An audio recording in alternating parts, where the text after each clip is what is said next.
Welcome everybody. Welcome back. Yeah. Football Focus Weekly, episode 71. Let's go. With your main producer, with your main host, AK Ruto. Unataka kuchukua job ya producer? Just say it. Tunafaa kupiga subs pamoja ni Nico producer. But anyways, with our co-host, Mseta nyamaza kuile kwenye nyumba ya mic. And our main producer, Ahlan wa sahlan. Man like George.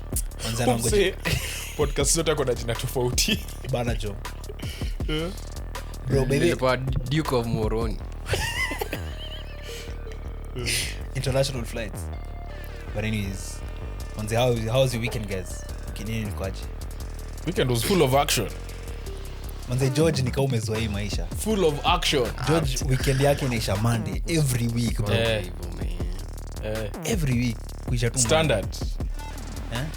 This is the norm nowadays. Bana. But mimi umesemaje Ndegz? Sisi tulifuata nini? Inaitwaje?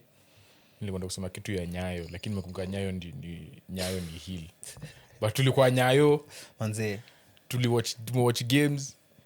Gorbiro. Acha tuanze kwanza NBA. There was NBA action. Starting with your boys, the Spurs. San Antonio Spurs. Doing came well. Back. Wembley is back. 3-1. He was very special in that second half, especially against Portland. Your Celtics. They now lead 3-1. Next game is in San Antonio. That's a close-out game. 4-1 win. You know, Namkishinda. Spurs in 5, yeah. Spurs in 5. Yeah. We also had a big win last night. Peyton Pritchard coming through. Pritchard. Playford. Play of P. You know the real play of P is Paul George. Yeah. So now Pritchard, there's this running joke amongst Celtics media for like the past few years. Anytime he does something, it's called something P. So like if he shoots threes, he'll be called 3.3. 3.P. If he does something, he'll be called something P. So now, after this game, he was being called play of P. And play of P was on the other side doing nothing. So it was hilarious. Yeah, so Celtics are doing well. And also Rockets got their first win. Rockets finally got a win. That's insane. They are very, very, very lucky. KD is injured again. This one was going to be a defining one for KD. Juu akitoka tu hivyo na kuna tumefanya. Maze legacy is taking a hit. Yeah, a big hit. After Golden State, it's been... Yeah, it's just been Nets, Suns, it's just been nothing. Yeah, also, if so injuries, bro, and...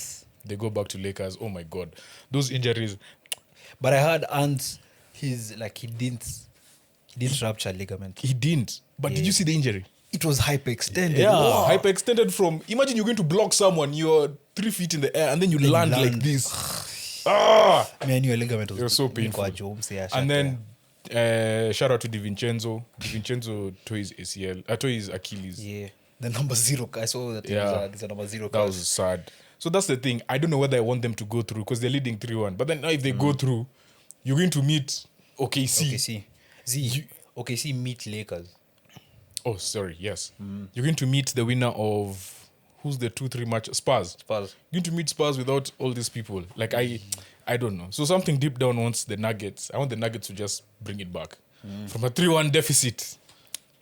To the second team. Yeah. So there was that. Who else? Toronto. Team Yakinan. 2-2. Team Yakinan. They were 2-0 down. Now they are 2-2 tied. Ndani Kinan anawachibaki sahi. Lazima kwa mimi ningekuwa Canada sahi. Umechikitu Drake amefanya sawa Canada. Drake wako ni maembe sana. Bro, he's freezing the world, bro. Did you see game ya Raptors ali freeze his front row seats? No, wachana na freeze. He did that. He got iced out. But he brought the blocks. You saw the blocks of ice. The blocks zikakuwa in the middle of Canada. He put blocks of ice in there. Do you know Canada was shut down, bro. Do you know it took the city 14 hours to melt that ice? Imagine now with hot water. With hot water from and he's not paying for it. He's Drake, bro. Angeulizwa you can pay for this angelipa. He's not paying. He's making the city work for it. They say that it's a health hazard. Someone might get injured. See, because now when ice, you can't even drive on the seat was on a road. Oh yeah. Yeah. You know, even people are like taking ice and they're selling it on eBay at Drake's ice.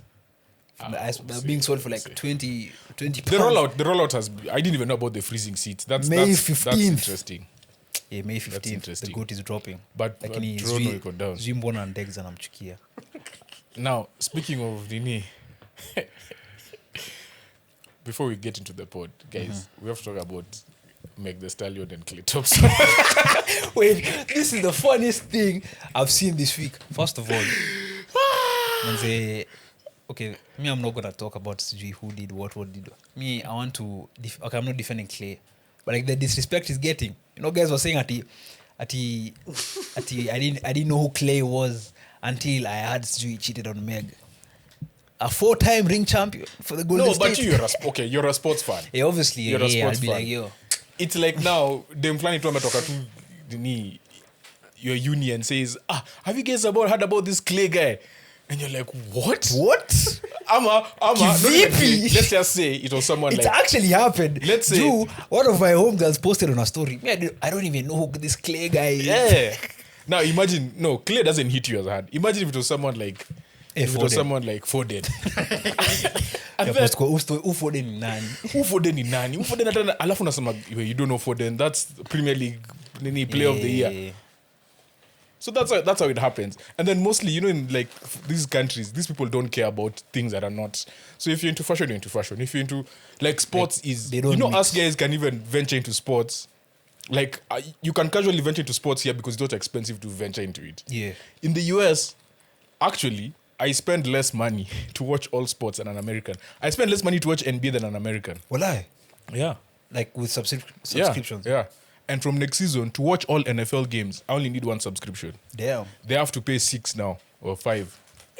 5 different ones. Amazon, Netflix. You want to watch all the games, yeah.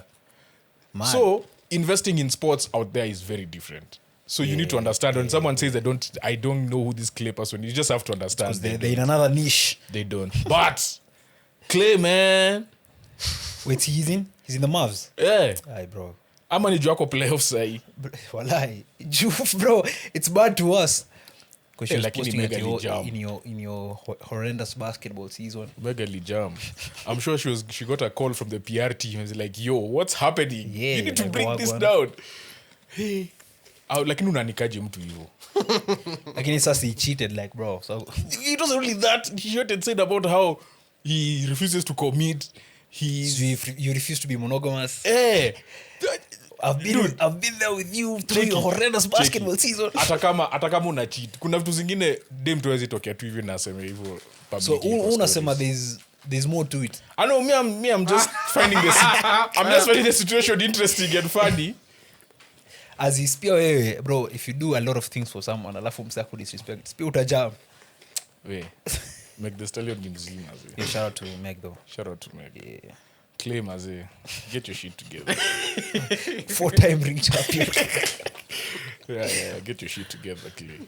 Tunaingia pod sasa. Yeah. Bas. Manzi as Ndegz mentioned tulikuwa Nyayo. Mashemeji Derby. Ni mbaya. Ni mbaya. Ni mbaya. They talk too much. The producer play. They talk too much. Yeah, Gor coming out of Nyayo Stadium with a 1-0 win. Now they extend the gap to 6 points at the top. Now, before you even say that, where were you? Wacha kusema ati yote ulikuwa game. Wewe ulikuwa wapi? Mimi nilikuwa pitch side. Ulikuwa pitch side. Accredited manze. Sorry. We, usicheze photographer. Apologies. Manze, enda box to box check hizo mapicha niwapige. By the way, mechikizo mapicha. tumeziona George ameona. Wewe utaona after. I was jealous. I was like, I was hindi kwa napicha zote. Ako jealous ja coach game Bana jo. Alikuwa tu anazunguka. coach game akuingia field all fanya nini Lakini alikuwa study. Hadi unashangarada. Ni mbona umekollab na box katoa collab. anyway speaking of Mr. Morrison so you all heard what he said but before I can play what he said, this is what Sporty TV said. Gor enipatie shida bwana. That why you bringing problems that none exist. Those people cannot survive FC Leopards saizi kwa uwanja. And then this is what So alisema manze God can't survive AFC. I think I should have seen when this was said, but It was said in April 6th. Unakumbuka mpaka date. so See, after nikidownload it was from TikTok. after AFC walipiga Gor in the controversial game. In the Okay. And this Morrison akasema nini? is what Morrison said. Sporting TV, be careful what you say. Be careful what you say about Gor Mahia. Be careful. We are the rankings of Nairobi. Be careful what you say about Gor Mahia and MBAYA. Bro, do you know it was Wait, so funny? I need that part for. Be careful what to say ni mbaya. It was Hiyo so part, funny. itabidi ukate tu hiyo part. It was And so we have to funny. use it for the rest of the pod. I watched it live happening. So they were like, Sasi usually go wanazungukanga to like the different ultras. So they were moving for the ones who are pitch side, wanaenda to the other side, the one next to the media tribune. Manze, any camera nilikuwa inaangalia Morrison, he was shushing it directly. Anakuwa hapa, shh, keep quiet. He goes to the next one. Hey. It was so funny to watch. By But, Shara Morrison though. may For the think- badge. May think, if you have a performance like that, bro, you have to. Especially If you have a performance Title like rivals. that, like first of all, I didn't watch the game because I was on the field but not really on the field. Mimi nilikuwa nachapa tu balap anapiga tu malap. Nani alikuwa man of the match? nika watch highlights kiasi. But that's what I'm saying. If the way he put in a performance in the middle of the field, Onyango, captain's performance. Kuliko Morrison. I feel like Alpha lost the ball a bit Walai. in my like he. Well, both of them had. No, he's negative. normally a lot more solid. Alpha. Oh, definitely the goal puts him up there. Yeah, but Morrison was playing like this is do or die. Yeah, for the badge, manze. This is To do or dual die. citizenship. Like every time you look at the pitch, ako tu mahali anapigana na mtu, he's covering if AFC have pressed, he's But the you one know- covering the fullbacks. The funny thing is, He was tackling down the middle, like all those 1-2s AFC was trying. Yeah. You know that thing, that can lay off that they were trying to lay off and then someone shoots. Akuna. Morrison was the person who was there tackling. Goro was supposed to get a penalty in the first minute. Uliona George? Sa mi nilikuwa hapo na iwachadi yani mi nikani VAR. Nilikuwa the whole angle like nimeona yote live. Actually, a study in a replay. Manze Stadium. Ilikuwa nini? Was it a foul? It was a Alafu, foul. ni Juu- first minute bado first watu minute. wako matia gas na nini Yeah. ile moshi ya green. Yeah. Sasa I watu saw me- watu wanapanguza macho hivi. Watu wanashout, nashanga mtu anashout. Mi nilikuwa focused. Sa bro, what happened is CFC were trying to play from the back, they're passing it to their keeper. The center back passed back to the keeper. Aja realize mse amempress kutoka nyuma. Kumpress bro, he took a touch to the right. Keeper wiped him off full. Yote. Mi na Sheng tuko hapo, nilijua tu nikiona endo naangalia tu Sheng. Nikajua mse asha jam. Sheng ako like literally it was so funny to watch. And then Sheng is like he's been complaining about referee decisions. Yeah. Akasema mshaanza And then ni you remember sawa. what happened in the previous game. And that ref has been one of those refs who's he's our best ref. Walai. Yeah. Hey, but He's the one who went to in terms AFCON. of He was controlling in the round of game, 16. I'll control your game. alicontrol your game especially vile wasi walikuwa dai like kubif kidogo kwa pitch he control the game hiyo for sure but yeah Mi kitu nilipendia Gor ni physicality walileta kwa game AFC hawaku expect. lakini first half bro wasi walikuwa wafa kufunga like 4-5 bro Kuna wengine wamepanga hapo tikitaka hadi mafanzo wako yote sama. bana Ni ile nini from the left to mnataka? the right ikaingia kwa box ai Anyway. but a lot of missed chances from Gor hadi AFC pia aliona okay Gor pia na sleki kidogo But- acha tukuje Uliniambia nini second half? Second They half, made subs. the two subs that came in changed the game. Bro, the fact that we don't even know people's name, we should be ashamed, all of us. manze tuta improve Wase, sisi si wasi wataondani, but at least see, we're making an effort. tuna come game Yeah. Hizo subs because I think AFC second half they really they up the game alafu they pinned God in their half. I think that's the most important thing. Yeah. Because in a derby, you never know. It's And a one-off. I feel like it's almost territorial. You never want to be playing in your own half in a derby because anything can happen. In your own third, I mean. final third So even there was the free kick just before halftime. yeah Ile free kick yenye ilipita tu mbele ya Yeah. goal Yeah, just yeah, before halftime. kila msee Just playing like, and it was a Morrison foul by the way. Morrison alikula mtu hii elbow akienda kutackle alikula mse elbow. Yeah. But yeah, that's what I'm saying, like ikifika point ya derby, because tensions are high and whatever mistakes, you don't want to make a mistake in your own area. You don't want to give the opponent the ball in your own area. So yeah, I think AFC second half really tried. But the way Alpha took that goal, touch shot far corner sasa mi nimewachapo mbele unacheki na emphasize hiyo point by the Niliwatch live hapo mbele jo. Mi nilikuwa nyuma ya bench ya AFC. Oh. Bao ikiingia. So nilikuwa nyuma yake hivi. Ujisikata kusema utama Mashemeji ni tear gas. Wewe uko huko ndani unasikia tear gas kweli. Buda. Unalia Bro, ukikumbuka. mimi nilikuwa shanga. Sasa jutia gas Ndegz alisema ilitupa. Kwanza ilitupa nje ya Nyayo. Yeah, it was outside. Buda upepo li blow ikiingia ndani ya stadium. Buda mimi nilikuwa nasikia na inhale chili. Juu nasikia kwa nostrils, nasikia kwa lungs. Na bado naanza kulia. Mi sikuwa naona tear gas popote. So nilijua si tear gas. But nasikia hivi nasema, mazi allergies leo zimekuja mapema. Ni aje? Ama ni nyasi ya Nyayo. And then it gets to a point where tear gas, the first 2 seconds you don't know what it is. Yeah. But after like 10 seconds you're like, that's tear gas. Bro, sasa nilikuwa naifeel na shanga sa kuna msee amekula tear gas yani imemwangukia hapa. Like iko hapa kando yake. Unaikunywa. Hiyo kitu ni konko. Unaikunywa. Bro, msidai tear gas wala hiyo kitu ni serious. Anyway, yeah. That was a great win by Gor. One thing, did you notice after Gor scored, see there were stewards all around the stadium. Wote walitolewa side ya AFC. Wakakuja side ya Gor. Wakamboenda side ya Gor. Hakukuwa na stewards side ya AFC. Ilikuwa mbaya. Wewe unasema nini? Time kabla game iishe, stewards wenye walikuwa hapo hivyo, I think security yako imetosha. By the way, that thing for stadiums like Makumi talked about last week is crucial because for me there is so much talk about stadium security yesterday. Anyway. So, msako huko juu, so unajua kwa VIP unaweza angalia, kuja. Toa reflector. Juu sasa hauwezi enda kuchukua mkubwa na reflector. So asana toa reflector anaka kwa mfuko. Wanaenda kuchukua Oalo. Wanaenda juu wanakam naye. Au sikisa mimi nilikuwa mbele hiyo mlango. Nikingoja si niliongea na nyinyi kwambia reflector mlete reflector. So nangoja mlete reflector na unashenga nakimbia hivi nikasema hii reflector ikuji sahi. So as I was about to walk away he was being brought. Ndio pia mimi nimesongeshwa. Songa.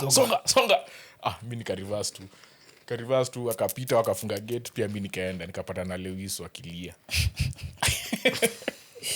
Sasa kuna passion wala Imagine wali win so angelose. Ange crash out.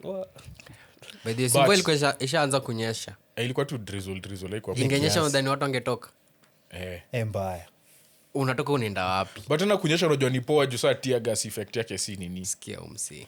Si mvua, si water. See, even when you have tear gas you're told to have water in a cloth.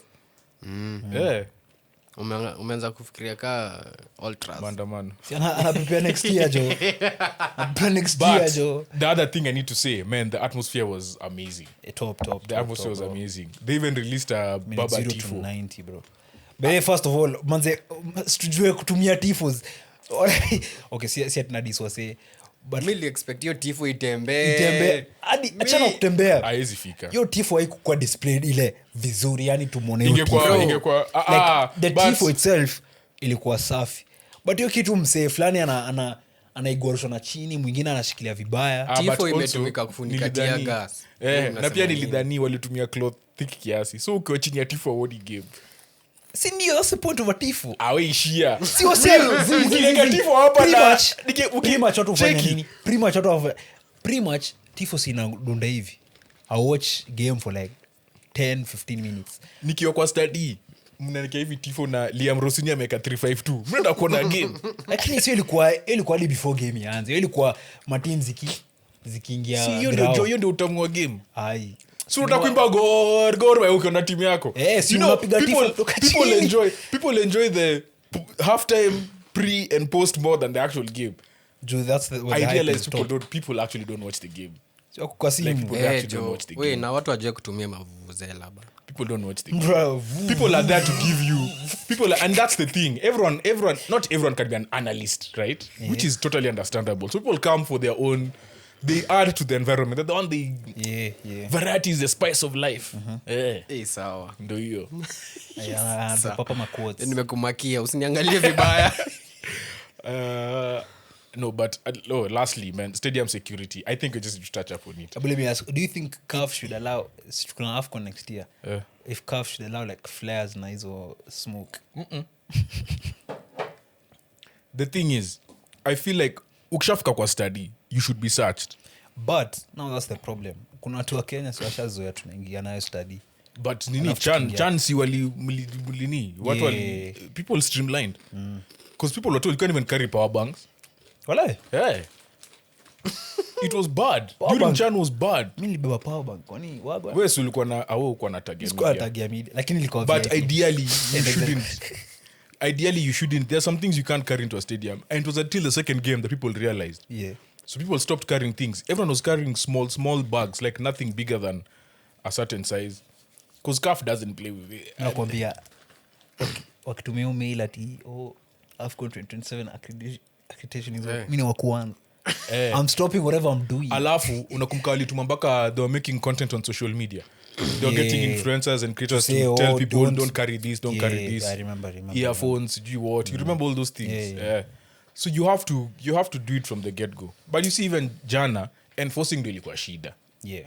Honestly, mi nilikuja na bag yangu. Bag ilikuwa na charger ya nini 360 nini yake extra batteries.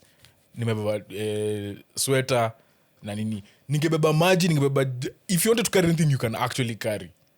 But you know me in my head it's like I was going for a Chan event. Yeah. When I got to the stadium I was like, Maze, mi hadi nilibuy tiko. Ningeba.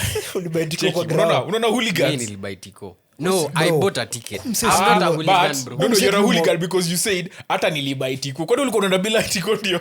Lakini umset ulimwambia tu apply media tag when. Na yeah, off cam. Literally last week. Ili tupita. You naambia off cam. Sawa. But yeah, that's the thing. Because we all got ticket. You guys had accreditation. Us guys got tickets. But then bro, we got there. My ticket was checked once. Uko mbele. Kwa gate. But the person in front of me, his ticket was not checked. No. The one behind me, the ticket was not checked. mi nikiingia hivi ndo barricade ikaangushwa. Also apparently Na game ilikuwa 3. Game ni 3, hiyo ni 130. 130. Barricade shavunjwa. apparently kulikuwa na wasi wanaingia media na tag za FKF ya league, which was also surprising. People entered. I brought mine, but I was like, this Walae ungeingia media. But that's what I was saying. Nayo. That's the thing. Like, it's very. It was. So that also boils up to the conversation tuko nayo. Jua like why apply for more media tags now? Okay, but the one for applying for media tags, more media tags, I think was because, and I think Sheng explained it, is because sometimes you have international media coming for such games. Mm-hmm. So because they don't have the FKF one, now they apply for this one, and then so you're given as a bunch. So instead of having the FKF and whatever, they just do a bunch for that big game. Okay, understand. That was the explanation. Yeah. Which I think makes sense. But at the end of the day, mbona mnatuambia to apply, alafu wasa wana apply, ka wewe uli apply wewe ukaget.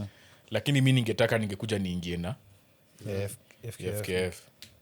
So implementing was tough. Media Tribune ilikuwa imeshona hivi. Bro. Au international media ndio tunasema. Mmoja alikuja akaniuliza, msa nafikaje Media Tribune? Ndio lidhani ati imefungwa, kuna njia nyingine ya kuingia. Kwambia bro, ni vile tu imeshona, hauwezi enda. So si ilikuwa hiyo. A guy from TZ came to ask me unaingiaje Media Tribune. But also again with the stewards, me I was in the Media Tribune like pretty much. There were stewards hapo on the right where the golf fans were.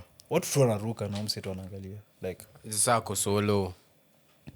Lakini sasa yeye wanafaa kuweka like most. I think the only people that were, from what I saw, the ones that are properly briefed are the ones who protect the stadium, the stewards close the stadium, and the ones behind the bench for the teams. Yeah, hapo kwa because they're team officials there as well. Yeah.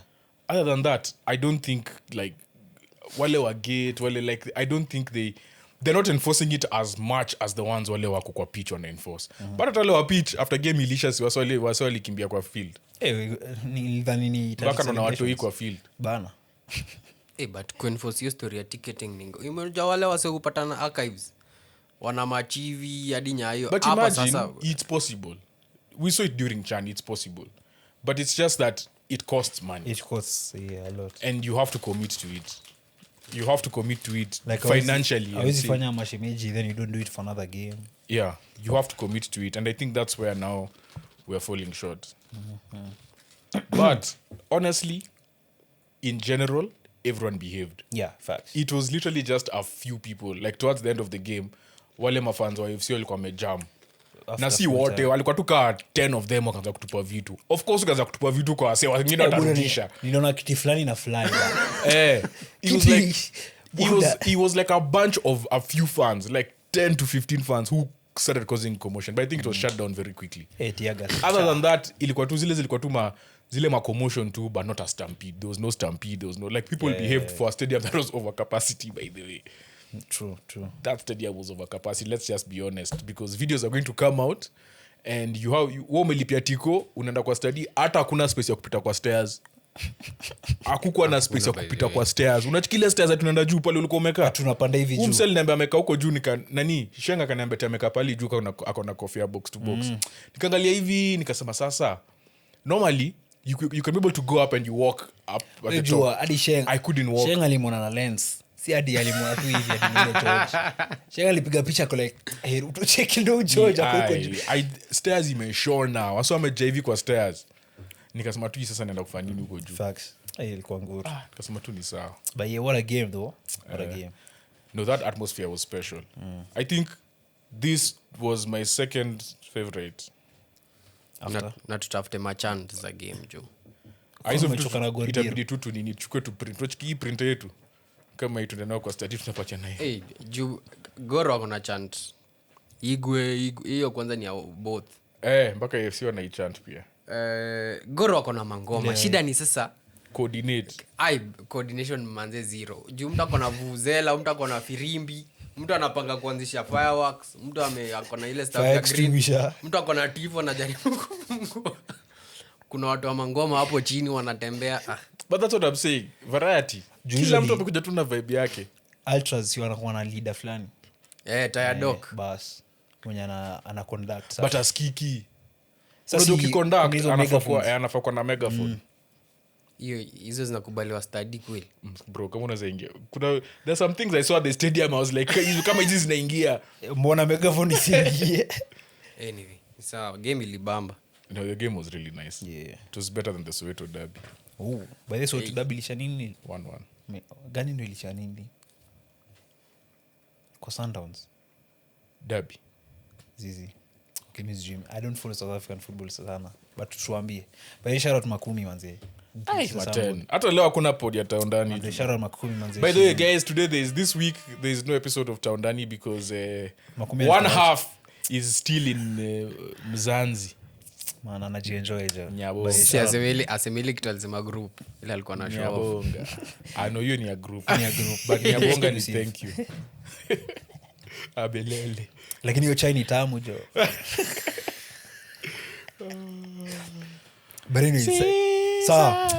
Acha tu fly Europe sasa. Tuingie England. Europa. Tuanzie Wembley. Chelsea. Wembley zilikuwa game mbili. Umse anacheza the wrong soundboard. Bana, umse. Hatujaingia predictions bro. Predictions tena. Champions of the world. Manze, new manager bounce. Manze, Chelsea with a 1-0 win against Leeds at Wembley semi-final. Nimesikia some memes wanasema this guy 3 days final. Ateta 7 years one final. Ateta si aliingia na final ilikuwa 2. Hata mingia final ngapi by the Ndegz? Akiingia si aliingia kwa final 2. Hiyo alisi yake. Aliwapata kwa final. Si ndio, ama alipata semi-final ama zwini. No. Hata kwanza hiyo season. Ateta came in January. Si FA Cup starts in January. FA Cup yanzangi like deck. Hiyo ni Manu ndio walianza Oktoba. Wewe pia wewe acha. Teams za 17 walianza Oktoba. Ateta amekuwa finali 2. Wow. It's serious walai bro. But do you know the one person that Pep has struggled with a lot this season? Si new boys. Callum McFarlane. Jezi za Chelsea tunanunua. Wewe acha tu. Ako unbeaten against Pep. Bro, Chelsea wakishinda trophy. Bro, mimi nitakuwa nimefurahi. But Chelsea did that. Ulicheki video za Miro? Ati sisi mambo ya trophyless yatukuangi. Wacha washinde. But you know it can be a curse for them. Aje? These guys need to not qualify for Europe. Not qualify? Yes. Itakuwa kaya Tottenham. They need to qualify for Champions League. First of all, they'll qualify for Europe. No. Okay, from the way they played. I'm not saying that they won't. Yeah. What I'm saying is it's better for them to not qualify for Europe wapate rebuild kaya unless wase. it's Champions League. They can't afford it. Uh-huh. You see how the team was built? It was built in being in the Champions League the last season, Yeah. because the way they built it during the Europa Conference League season was going to be the Champions League for the next few years. Yeah. So now if you take 1 year Champions League out, Budget. the amount of revenue that You don't because get- they're already at risk with that UEFA Nini. They had a fine. Yeah, but see, they're at risk. See, they have to. Their finances have to balance for the next few months, or years, or whatever it is. But it can't balance if your revenue in Europe drops. down. But see, if you're out of Europe, you don't have to adhere to European regulations because you're not in the European competition. Do you think that's a conversation they might have with the board? I Because don't that's know. interesting though. Like, for you to qualify for Europe, you will lose money. Yeah, if they qualify, they now are susceptible to the laws of UEFA. Because in a European competition. But if you out of all competitions, it's better for them to finish 11th. No maana nyinyi mlikuwa na do. In fact, Mbaya. there's two ways. Either they finish 11th, Na utadedi. either they finish 11th, or Arsenal win the Champions League. If Arsenal win, If Arsenal win the Champions League, they are actually okay. wait, if they win the FA Cup, it's Europa. Europa. Yeah, It's not Champions League. Oh my day. Wait, if Arsenal win it, then See, you get another team. Don't you get another team? yeah. You get a sixth. But see, also if like No. If Europa, like Nottingham win, if Nottingham win, Nottingham or Villa, yeah. because they're both in the No, semis. but they're the ones who'll go through, not Chelsea. Yeah. Or it's not that they add another spot. Oh, But the other spot will be Nottingham see, or Villa. That means if you guys win the Champions League, then Do you get a sixth? I think the sixth comes because if- we had 5 last season, so no. But Nani won. Tottenham won. So we Europa had League. 6 teams. Yeah, 6 teams. Yeah, so it means no, it doesn't. Yeah, it doesn't depend. make a difference, actually. Yeah. It's actually worse for them if... No, it may be good for them if Nottingham Forest win. Because they go. They go now Yeah. to wherever. Chelsea are now 8th. Chelsea are 8th. Oh my days. Chelsea are 8th, but they can be passed by Everton. Brentford. If Brentford win today, they're 9th. Brentford. Everton were close to also doing something. Everton They lost to West are Ham, 1 but- point behind Chelsea. Sunderland are 2 points behind Chelsea. Palace are 5 points. So it's those two clubs, Everton and Sunderland. Fulham are also 48. So Fulham, Everton, and Brentford, those 3 teams could frog leap Chelsea. Just whomever. Yeah. So Fulham, manze nimevaa jezi ya Fulham juu, manze tumekuwa friends of Fulham. Anyway, Every week, Cheki. next week itakuwa Crystal Palace. Ama Atu- uko na jezi ya Burnley, Atujongelea hii game Z. kuna jezi ya Atletico. Eh. Sawa, next week navaa Atletico. Endo jinunulie jazi, spray jazi. Cheki. I was very sure Leeds were going to win this game. Same. But when I made this prediction, when we made this prediction, Liam Rossini was still the coach. facts. Actually, even from the way they played, these guys just seemed like and that's one thing I was like, because they were playing with heart. They were actually defending. They are pressing high. They are pressing aggressively. Because even that goal came from an aggressive press. Yeah. In terms of defending, they knew how to deal with Leeds very well. So they were really hyperactive. But with Rossini, it's just like they didn't want him. Like, it just seems like the players didn't want this guy as a coach. Like, that culture was there. But yeah, this guy has 2 games in his pockets. He's drawn 1, and he's taken 1 to a final. Which game? Like the assistant, the Nini interim. No, he won 1.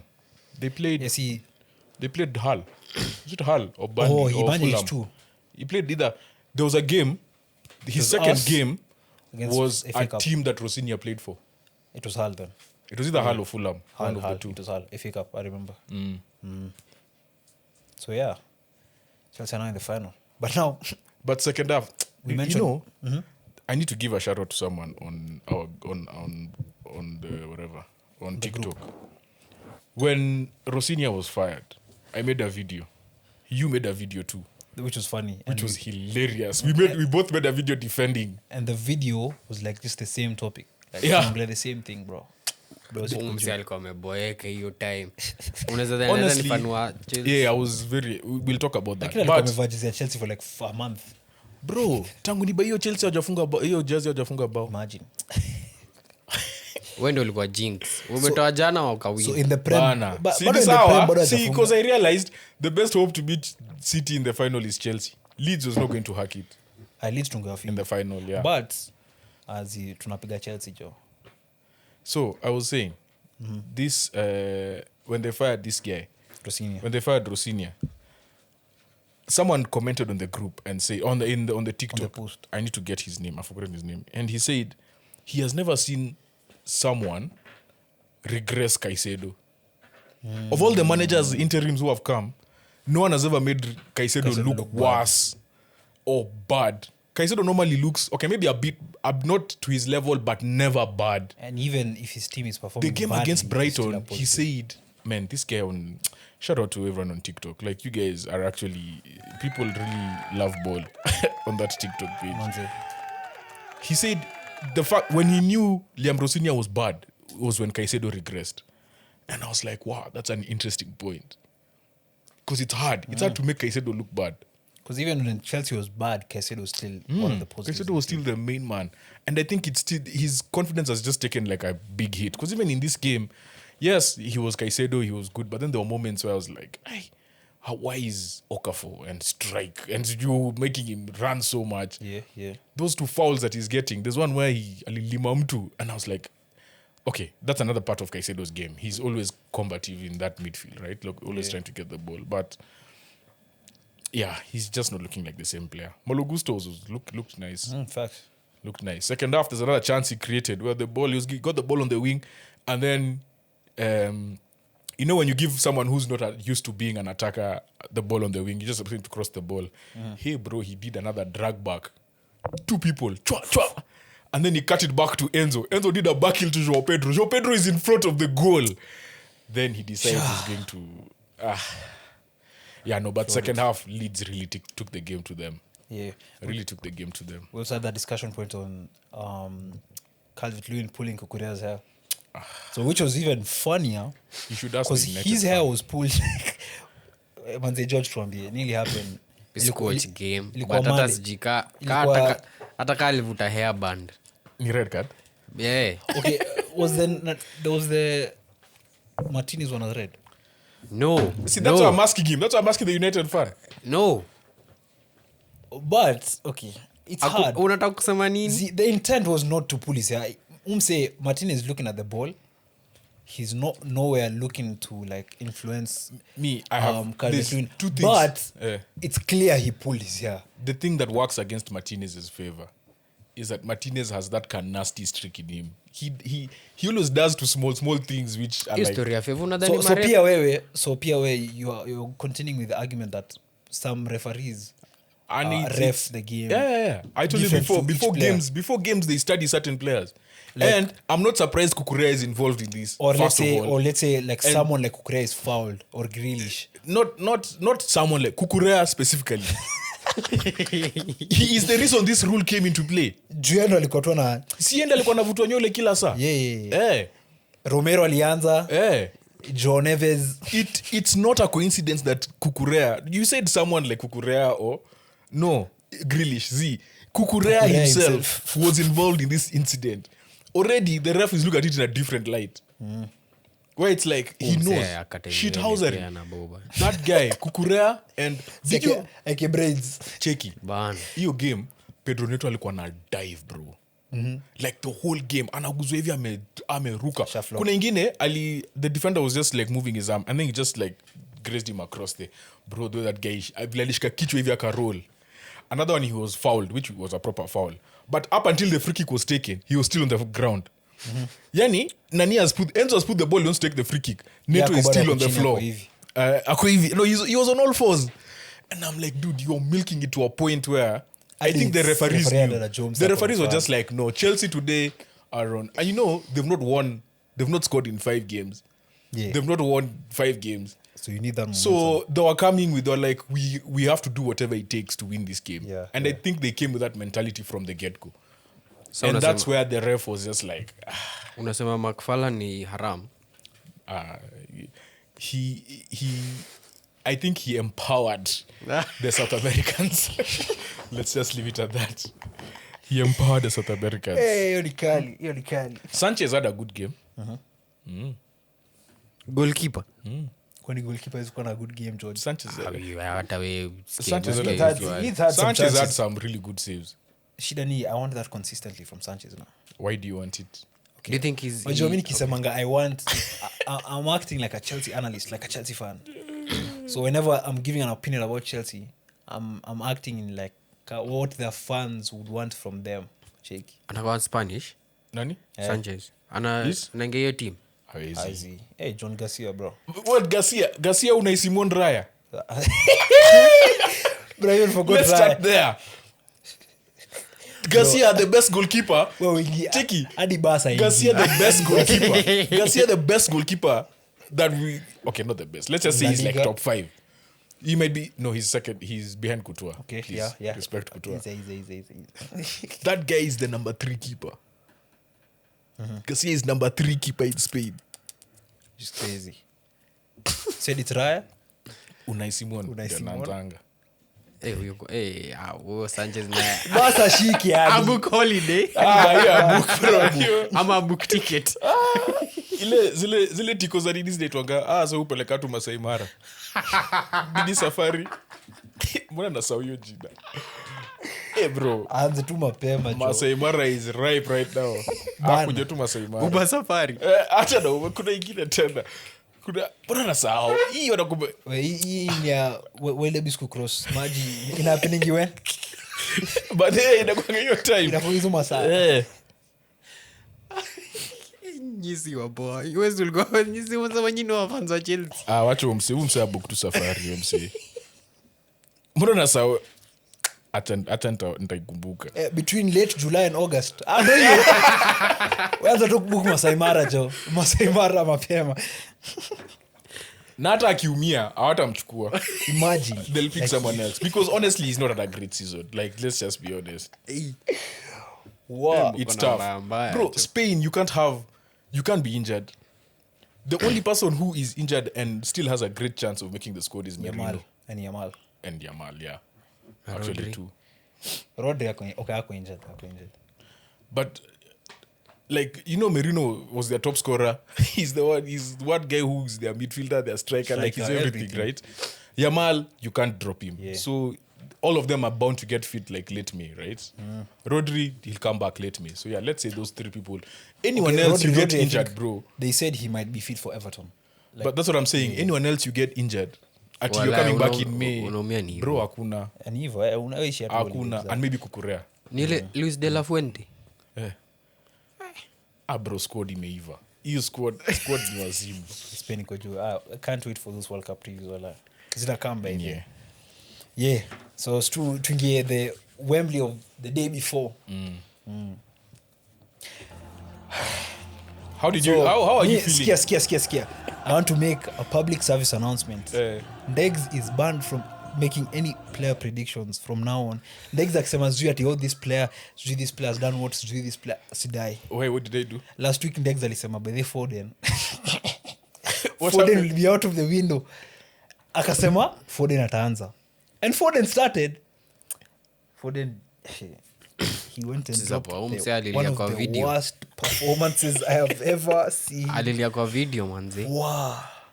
Unasema free my boy Foden. Free my boy Foden, bro.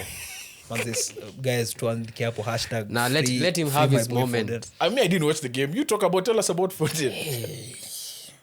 Sijaona Foden akicheza ball hivyo, like genuinely. First 20 minutes, I think he had the same touches as Haaland, bro. The commentator was like, yo. And where was he playing? He was playing 10. Because even, like, I think it was him, Cherky. Usually they interchange with Cherky. Sometimes Cherky atarudi 10. Wait, George, talk sana na yeye. So it was Cherky, Foden, ana power. and Mamush on the left. Mamush started as a 9. Who started on the left? I don't remember. But yeah. Doku didn't start. Doku didn't start. He came in as a sub. Yeah, wallahi, Foden, if you don't pattern up, might be time, bro.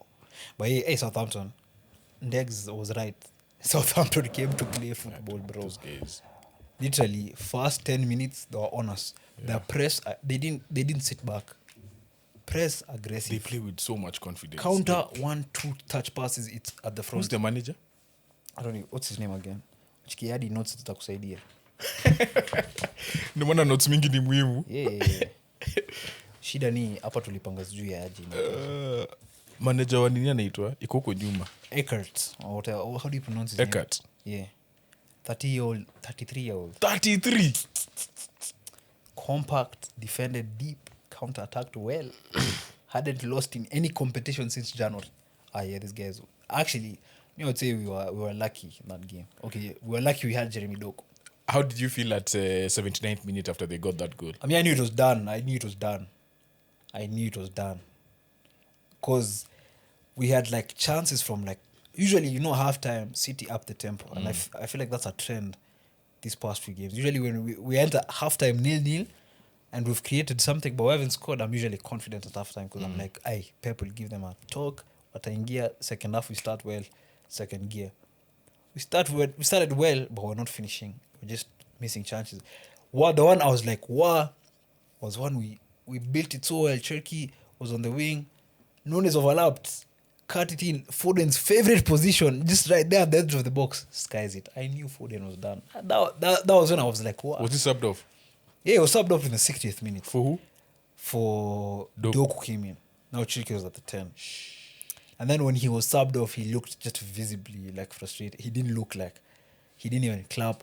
Haaland even had to come to like escort him out and patting his back. It's dark moments, bro. It's dark moments. But the one thing I'll say about your team is... Tijani was on the left, I've remembered, Yeah. Tijani Reinders as well. Wow. I hope this guy just finds a starting spot in the squad. Because Tijani... This guy is a player. Like, this guy is a center mid, but, like, he's playing like a winger. Like, he was kind of like a left 10. I think that's what we're deploying. Tijani is a player. But, yeah, those subs are positive. I think that's one thing we have. I watched the last 10 minutes of the game. Now, when I saw 1-0 is when I left the Arsenal game. You're like, I was like, I wanted to see the goal. Yeah. But then now the goal was already gone. That goal was beautiful. The goal was already gone. So at that point, I was like, hey. Did you watch the highlight of it? Yeah. Hey. I eventually watched the highlight. Such a silky turn. Yeah. Trafford was full stretch. But then your response? Top. Yeah. And that's one thing I was impressed by that game. Yeah, our response was top. Doku came in. Now that's one thing I was saying. Doku be a bit more selfish. Because Doku, he likes to go on the byline, pass it. He likes to be creative. But he doesn't like really shooting or cutting and shoot. This one time, he decides to cut in and shoot. Luckily, gets a very good deflection. And then it's in. Then, Nico Gonzalez. Wow. I can't remember who scored your goal. Gonzalez. No, the first one. It was Doku. Yeah. End products. Nakam. Nyose mmeko mkinibasha ti Doku. Stocks are coming up. Yeah, but what a game. City are now the Nico first Gonzalez. team. You talk about Gonzalez. Gonzalez. Yeah. There's a misconception about Gonzalez, by the way. People have been saying he's a mini Rodri. I feel like they're very two different type of players. I feel like the what's it called? Their profiles are very different. Rodri is more of a controller. I think Nico Gonzalez has that controlling in him, but like he's more of a bruiser. He has like it's like if Caicedo and Rodri had a baby, it would be Nico Gonzalez. A white baby. Yeah, it would be Nico Gonzalez. He's much more of a bruiser, breaking up plays. Creatively, obviously, he's not on that level of Rodri, but he put in a good shift in midfield. Bernardo again. So if Rodri leaves, I'm not saying this is, I'm just saying generally, if Rodri leaves, you would still need someone to play that Rodri role. Yeah. If Gonzalez. Yeah. Elliot Anderson, maybe. Tonali, maybe. But the asking price for Anderson, he's asking for 125. Remember this guy was, when you were in for Turkey, he was asking 100 for Gibbs White. I thank him for asking 100 million for Gibbs White, because we wouldn't have gone for Turkey. Yeah, do you think Pep would be a bit, and the whole City team would be a bit they'd think twice before they get a midfielder from outside England? Do you think they'd prefer a player who's already playing in England? Yeah, I think in that position. Because first of all, English, and they already play in the league. And I think that even convinces them more, like you'll develop faster. Because Pep, okay, I don't know if Pep is out of... I still think Pep is staying. Who knows? That one extra year. But like I still feel like it's better for him to get a player from the league. Because 125 you can get like Vitinha, João Neves for that price. But obviously they don't want to leave the PSG. But I would say it's better. Someone like Tonali, Gomes, those type of profiles. Haya, mko finally. Oh yeah, I was saying, can't wait. First team to reach 4 consecutive FA Cup finals. We've lost our last 2. You might win the next one. Yeah, hopefully, you pray. You've lost the last 2 to who?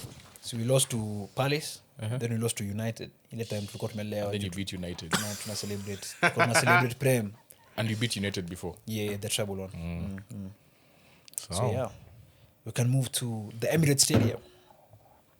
Uwanja wa Emirati. Now, now me I also need to be banned from making predictions. Okay, me I blame Eddie Howe. Me I said, Voltemade is one of the best 9s in the league. Now look where he is. Voltemade might be better as a... Did you hear the recent news? He's removed Newcastle from his Instagram bio. Who? Voltemade.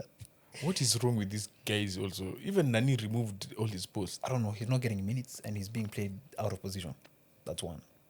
What is out of position? He's playing as an 8. Didn't he play like that in his former team? Which team was he at? He was at Stuttgart. Wasn't he playing as that there? He was playing like a false 9, not an 8.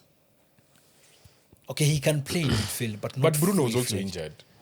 See, for a long time, Bruno was injured. But he was back. He's back. Yeah, he came back he for played. this game. The previous game, I think. Not Sunderland. The previous game. Yeah. But that guy's skill set doesn't match a 9 in the Premier League. For someone that True. big, he's surprisingly very poor in aerial duels. He doesn't win aerial balls. No, just think about it. You can't play in the Premier League. Cheka hivyo. Vile Ndegz amesema jana sound wale mamode wa high school. You can't. You don't match your skill. Yeah. It's not But just he doesn't match. Poor Like, performance. Voltemada is so good with his feet. Yeah. Did you see the chance he created for Visa?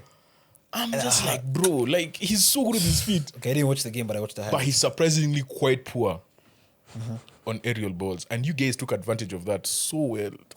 I was just like, dude. And you can't survive like that as a 9. You can't be a 9 who doesn't even compete. Like for the ball. Yeah. Because now, if you're not scoring, what are you affecting? Like, how are you affecting the game? Your size. Yeah. With your size. But I also get it. Like, we also can't pigeonhole someone at, you're 6'9", now you're a striker. Like, I get it. You can't do that. But it's a big advantage that you should be able to utilize. But also I realize if someone just doesn't go for the ball like that, it's just not in them. That's just not who they are. Yeah. So then why not play the guy as a 10? Because he's creative, he's techy. We ni defensive midfielder. We ni Caicedo. Nani Zubimendi. But Zubimendi ni mfupi. Zubimendi wins all the aerial duels. He's Anacheza our against best. He wins all our aerial Imagine duels. he's so short. He wins. He's our top aerial duel winner. Zubimendi Even na- ahead of Gabriel and Saliba. Zubimendi ana mark Voltemada. He'll enjoy. Because, okay, Voltemada has that thing that, like, Eze has as well. Where the ball... Remember the Bournemouth game, the goal Nani scored? Scott. Yeah. Was it Scott? No, the first 4-2. goal. No. This 2-1 where we lost. I think the first goal where it was a 50-50. Scroopy. And then he kind of went... No, not second goal. Second was Scott's Scott. goal, yeah. Yeah. Where he goes up, but then he kind of goes with his back. Like, he doesn't really go with his head. Like, he doesn't... And then he loses that 50-50 and these guys just go on and score, right? So, it's one of those. Some players just don't have it in them to be that type of aggressive player, especially in the air.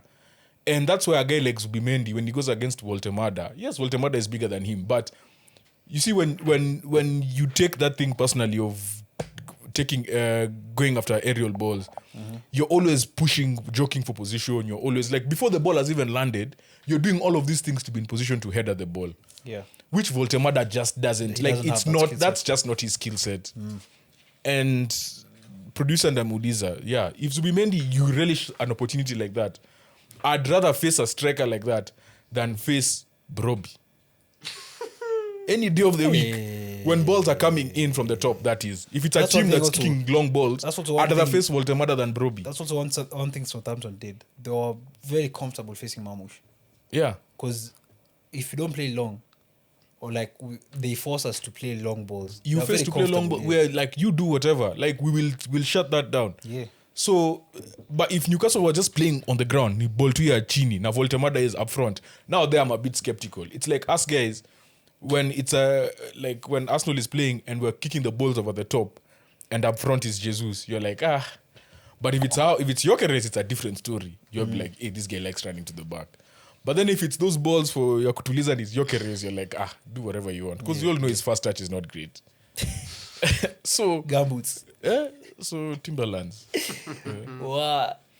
So, man, this game, Can we talk about Eze?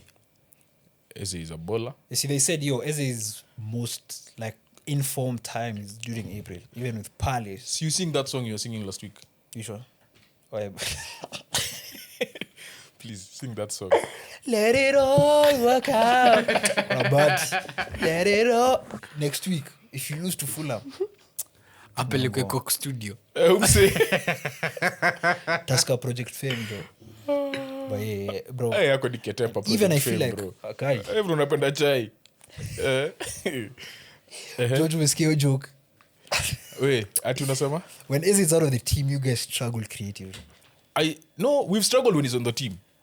No, I just from feel this game, the I've way seen he's you guys being struggle played, after he left. You guys were playing long now. Yeah, but both our left wingers have been benched the last It was- two games. Trossard then. Trossard and Martinelli. Martinelli have both been benched. And it started with your game. You didn't see we were Yeah. creating chances all of a sudden. That's because you have 2 10s on the field. That's why I said when Odegaard was back in the team and he was playing Eze on the left, Yeah, Zaps. because then Odegaard, even when Odegaard drops to come and get the ball from deep, to Eze help, can now Eze now drops the drops middle. into the 10, and then Hinkapie now is told, now we go forward. You bomb forward. So like he brings a Intricate lot play. more. And the thing is, when I saw him go injured, I was just like, why is he But again? apparently it was precaution. Yeah, no, even after, you know how they normally do the camera comes to you after when he's talking to the manager. Yeah. He didn't even cover his mouth. He's like, yeah, but I'm good. So I was like, So but he I'm knew- good. Yeah. But also, it's a calf injury. Bro, if you ever had a calf injury, those things never go. So like you'll go, you'll do rehab, you come back, but then you will Basically, always. yeah. It's such a like. There's 2 injuries for me. I had, which I feel like are the worst: calf and hamstring. Because every once in a while you feel something and you're like, wow, have I done something? Like you're always like this. Like it's those 2 injuries are so bad. So yeah, I think he also just read it early and was like, yeah, let me just leave this field. I think he remembered the time when he was benched. He said his feet and then he was he was left out of the squad for 2 more games. Because he knew. And he was like, Yeah, nope, he knew. I'm not risking this thing again. So yeah, we were much better with him on the field. Man, Newcastle are surprisingly poor. How many games have they lost in a row now? I think, 4. yeah. Let me check. I believe they've lost 4 in a row because they lost to Sunderland, they lost last to Everton, they lost last week. They lost to who? I don't know. But Kenan right now, I know he's laughing at me. Yeah, because you said that you're going to finish above United. Newcastle, they've lost to Arsenal. They lost to Bournemouth last week Bournemouth away. Yeah. Sorry, at home. at home. Mm-hmm. They lost to Palace away. Palace away. They lost to Sunderland. Sunderland at home. Lost to Barcelona. The Then last Barcelona to win 7-2. was 14th March against Chelsea. That's tough. And you know the funny thing is, Bournemouth 2-1, Palace 2-1, Sunderland 2-1. And then, producer, when did I say Eddie Howe is going to be fired? It was last year. Yeah. But you said he would be the first one. Amesurvive Yes, kaza survived. umseka tatu. No, but I gave up. Beginning of this one, I gave up. Once he qualified for Champions League, I gave up. I was like, it's done. But now I'm like, bro, does he keep his job? I don't think so. But they've had injuries. Spurs have had injuries. Which is the biggest injury they've had? Okay, they've had injuries, that's true. But then, the way they're losing games, it doesn't make sense. Yeah. Since Sunderland, the last 4 games, their players have been coming back. Slowly Now by they slowly. have Gordon is out now. What? Havertz injury was also another one. Yeah. Did you see what Carrick said? Apparently, he said it in the Si yako press conference hii ama?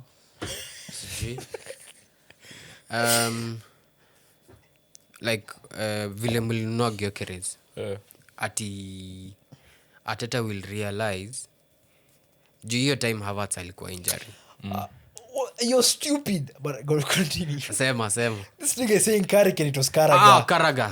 I was wondering, I'm like, Carrick. That's why you said Carragher said Yeah. at the beginning of the season, they were like, give your end of the season prediction or like early season prediction. He was like, Arsenal, that time you guys were begging for striker. They're like, Arsenal will get a striker, but that striker is going to be benched by Havertz because he feels like Havertz is more important at that system. But it happens. First year it happens. Even you guys, everyone you sign, the only person, actually, weirdly now, As this kuna saying you It's walisign only- wakaingia waka but it's only the last year. Haaland, Semenyo, That's what I'm saying. Vardiol. Remove players from the last year. Remove Last players year. you've bought from the last year. Remove Semenyo, okay, remove from Cheki. Remove. Enda Limuru bana. Enda Limuru. Toa say. It's very rare. Stones took 5 years. 5 years. Stones was mad, bro. 5 years to claim a starting position in that team. Kushanov. Zisi amesema toa hizi. Kushanov first game was, his second game was the one where he was being benched already. At halftime. Ilikuwa first game. Kushanov. Second game he faced Kushanov has only been playing this season. To be This honest. season. Z. Bro, last season he was your biggest liability. Last season, Kusanov, you guys ended up benching him. Kusanov You ended up benching him. in his whole Manchester City career has only one bad game, and that was against Stop Chelsea. lying. Listen, His it was a first game 3 games against were all Chelsea. bad. He played against Madrid, I remember, and he pocketed Vinicius. I know. He'll pull out the stats. His first 3 games. Pull out the Anyway, files, bro. my point is, under Pep's system, it takes time. The only people who have been an anomaly are people over the last like 1 year, but that's because we've also been struggling.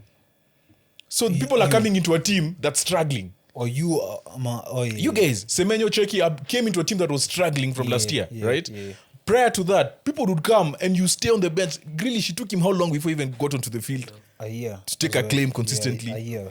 Like, it just so happens. And the thing is, and people don't realize, this Arsenal team, we made 8 signings. Hey, baby. We made 8 signings, and you have to integrate all these people into a system same that team. takes months to integrate people into. So, I think we've done okay. Done a good job. I think we've done okay. But that last 10 minutes, it was nervy, man. I was watching that last 10 after It was nervy. after we went to the final. He was So now nervy. I switched channels now. See, John nimekumbuka mbona mi ushinda nasema Uzbekistan. Sikuni Juli Kusanov. Me, I thought you Bro. knew. I did that anyway. Saka is Stick back. along for the team previews. Saka is back. Unajua alishinda FIFA series yao. Yeah. Saka is back. Obey is back. Yeah. But now, let me not hope injury on anyone. Acha tu nisiseme. Sijaribu. Haaland anaweza pata ACL. Hey, Dikicheza. no, man. But yeah, we can move on to Merseyside. I didn't watch this game. I watched parts of it. Why is it that this week it was tough watching games? There was actually too many games. Okay, true, facts. I was watching NBA and all those things. There's I so didn't much watch- to follow up on. I honestly didn't watch this game. The new The only signings. thing I saw was at halftime they were leading 2-0. Yeah. Hey, but did you see Vas is good? No, Why? Florian. He's arrived. Yeah, he's coming slowly. Yeah, Also, Isak scored. Yeah, so that's nice for him. I think now Liverpool are getting into the position where they're now winning consistently to now toughen up that top 4 spot, top 5 spots. And Nani's goal, Palace's goal, Now I didn't watch that goal now. It was Munoz. chipped into an unguarded net. But then, Nani, bro, what's happening with Mo Salah. injuries Mo with Salah. Liverpool? Alisson got injured, now Salah is injured. Ekitike got injured. And was the Salah one? Was he? Did he walk off or he was stretchered off? I think he walked off. But bro, getting a hamstring injury now is bad. Yeah. Especially now World Cup as well. Anyway, he's fine in World Cup as 2 well. months. You have 2 months to heal. The good thing about Liverpool is that they're not playing for anything other than top 5. Yeah. They're actually fourth right now. Yeah. Above Villa on goal difference. After Villa lost. Yeah. Yeah. So there's not much to play for. Hey, but they're losing key players. Losing Robertson and Salah. That's 2 of like their Nini, inaitwaje? Of their anks. Ile Nini inaitwaje, like the era. Like the Belgian team. Walikuwa inaitwa the what era? The golden era. Golden era, ndio hiyo. Sasa Van Dijk pekee ndo amebaki. Van Dijk is 35. Yeah. He's turning 30. He's turning 35. Bro, I thought he was like 31 or 32, bro. Van Dijk, to be honest, Van Dijk has played well above what I expected him to play this Facts. season. I in fact, I don't say the downfall, but how Salah's form has just, not even his form, just his play has just dipped. I thought Van Dijk would dip way earlier. Would dip at the same time Salah's dipped, and I thought Van Dijk's would be more costly than to Liverpool than Salah's. Because he's a centre back. Because the centre back, and they didn't have anyone else like replacements. You know, at least they're, in as much as yes, you can't replace Salah like just like that, but you had bought Florian Wirtz, who can more or less play anywhere up front. Then you had bought Frimpong, right? You had options, but centre back they don't have options. Literally no options. Because they sold Nani, who's now in the England squad. Nani? What's his name again? The guy in Germany. Yeah, I forgot his name. To kumbushe comments. Who is now in the England squad. And then Nani got injured, the Italian kid, who's supposed to be one of their main guys. Chiesa? No, the Italian centre back, the one they got. They got an Italian centre back. I've forgotten his name. And then you have Joe Gomez, who is always injured. And then now you have to depend on Ibu.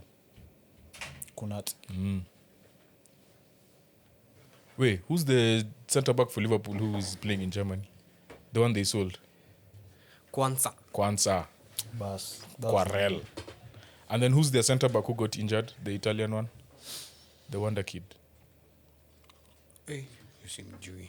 Because that guy, this was supposed to be the season where they like blood him into the 11. Aujapata hiyo jina, pata hiyo jina mbio mbio. Kabla tumalizwe kwa comment section. Kwamba nyo ase hata amjui ball, am watchingi game, na ndio game yenye hatuja watch. Mistakenly. Ndio game yenye hatuja watch.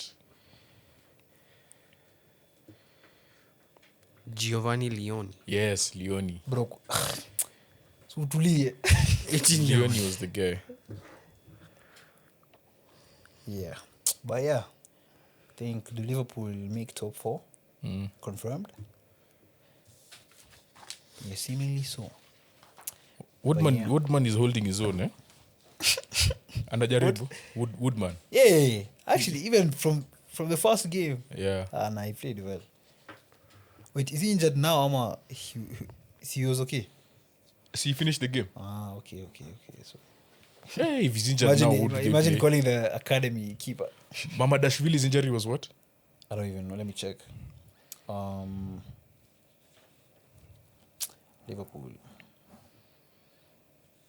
Producer. Ilikuwa. Sorry. Champions of the world. Bro. Leg. Football, I've just said leg injury. Wow, what outside? Wow. Expected return mid-May, so it's long.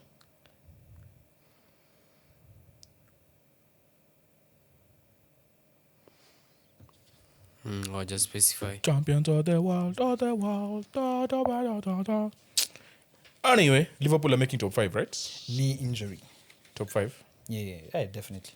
It was a knee injury. Mamadashvili's injury was a knee. Pusao. Yeah. We can move on to best of the rest. Let's go. Yo, Tottenham Hotspur winning their first game of 2026. Manze 1-0 over Wolves. Expected, but it was nervy. Hey, they struggled. It was nervy. They fought for it. Yeah, but unfortunately, it doesn't mean anything. Because West Ham also won it late. No, it means something. It means something because They needed. Actually, it means a lot. Okay, It's just their getting- first win of the year. getting their win. First win of the year. End of April. First win of the year. It's end of April. That's insane. Yeah, madness. so hey, Paulinho scoring the goal. And yeah, That goal looked so offside until you see the replay. it wasn't. No. He was quite onside. What do you feel about Zabi saying this team can win 5 games in a row? He has to say that. Like, he doesn't have a choice. Oh, for the team or Yeah. And then, you see, this is not a relegation. This is not a team that has been, okay, apart from last year. Who have It's not a Tiaki, a Wolves. This is a team that won the Europa League last year. So when he says it, he's saying from a point of, like, you guys know you haven't need to been- do yeah, better than what we are doing. So he has to say it. But for me, the guys who really look like they would really carry them in these 5 games are now both injured. Xavi Simons, And Solanke. Solanke. Also, Xavi Simons, quick recovery. It's an ACL, so he'll be out for 7 months. Probably. Deleted everything on his Instagram. You know, he almost cried that game. Was it Brighton? Bro, you just cry. Oh, yeah, at the end. Yeah. After the equalizer. Do you remember we talked about the Nini he got last week? The cramp. Yeah. And the way he pushed through it. He pushed through it. Now, I look, wonder who is to blame? if it's related to this injury. Who knows? But yeah, talking about relegation, West Ham winning it late against Everton. Can we talk about Jared Bowen? This game, Jared Bowen. Everton were leading. They were now No. 4. Sorry, West Ham West were Ham were leading. leading. They were 4 points ahead of Tottenham. Spurs. Then Spurs. Everton equalized.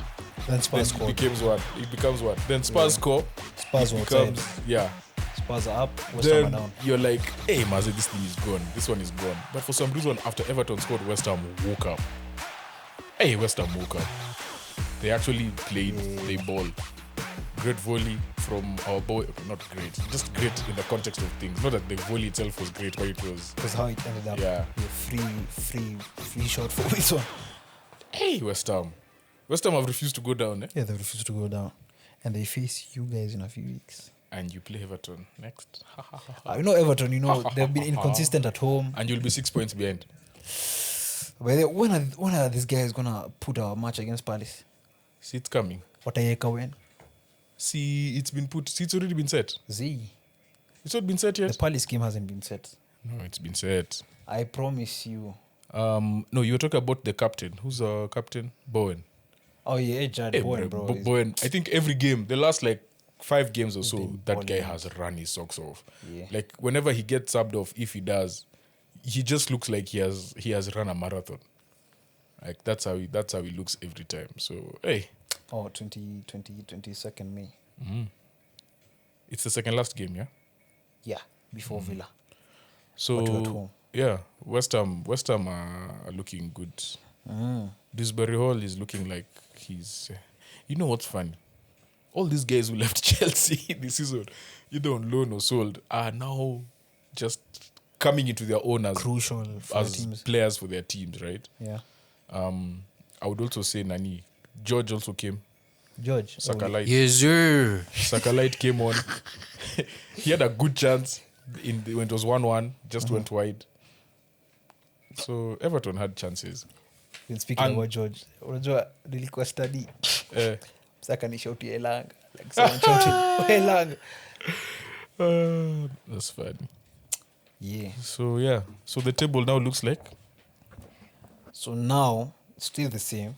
Where Spurs Spurs, are 18th. 18th with 34 points. West Ham are 17th with 36. If it comes down to goal difference, Spurs are actually on the better side. They have -10. West Ham have -16. So even if West Ham get a draw and Spurs win, and let's say they're tied on points, Spurs have the advantage. So West Ham generally just need to win all their games. how many games are left? 4. But the Spurs, who has a crazier run in? So who do Spurs play? Spurs play Aston Villa next away. Then they play Leeds at home. Then they play Chelsea away. Then they play Everton at home. West Ham They play Brentford away. Then they play Arsenal at home. Then they play Newcastle away. Then they play Leeds at home.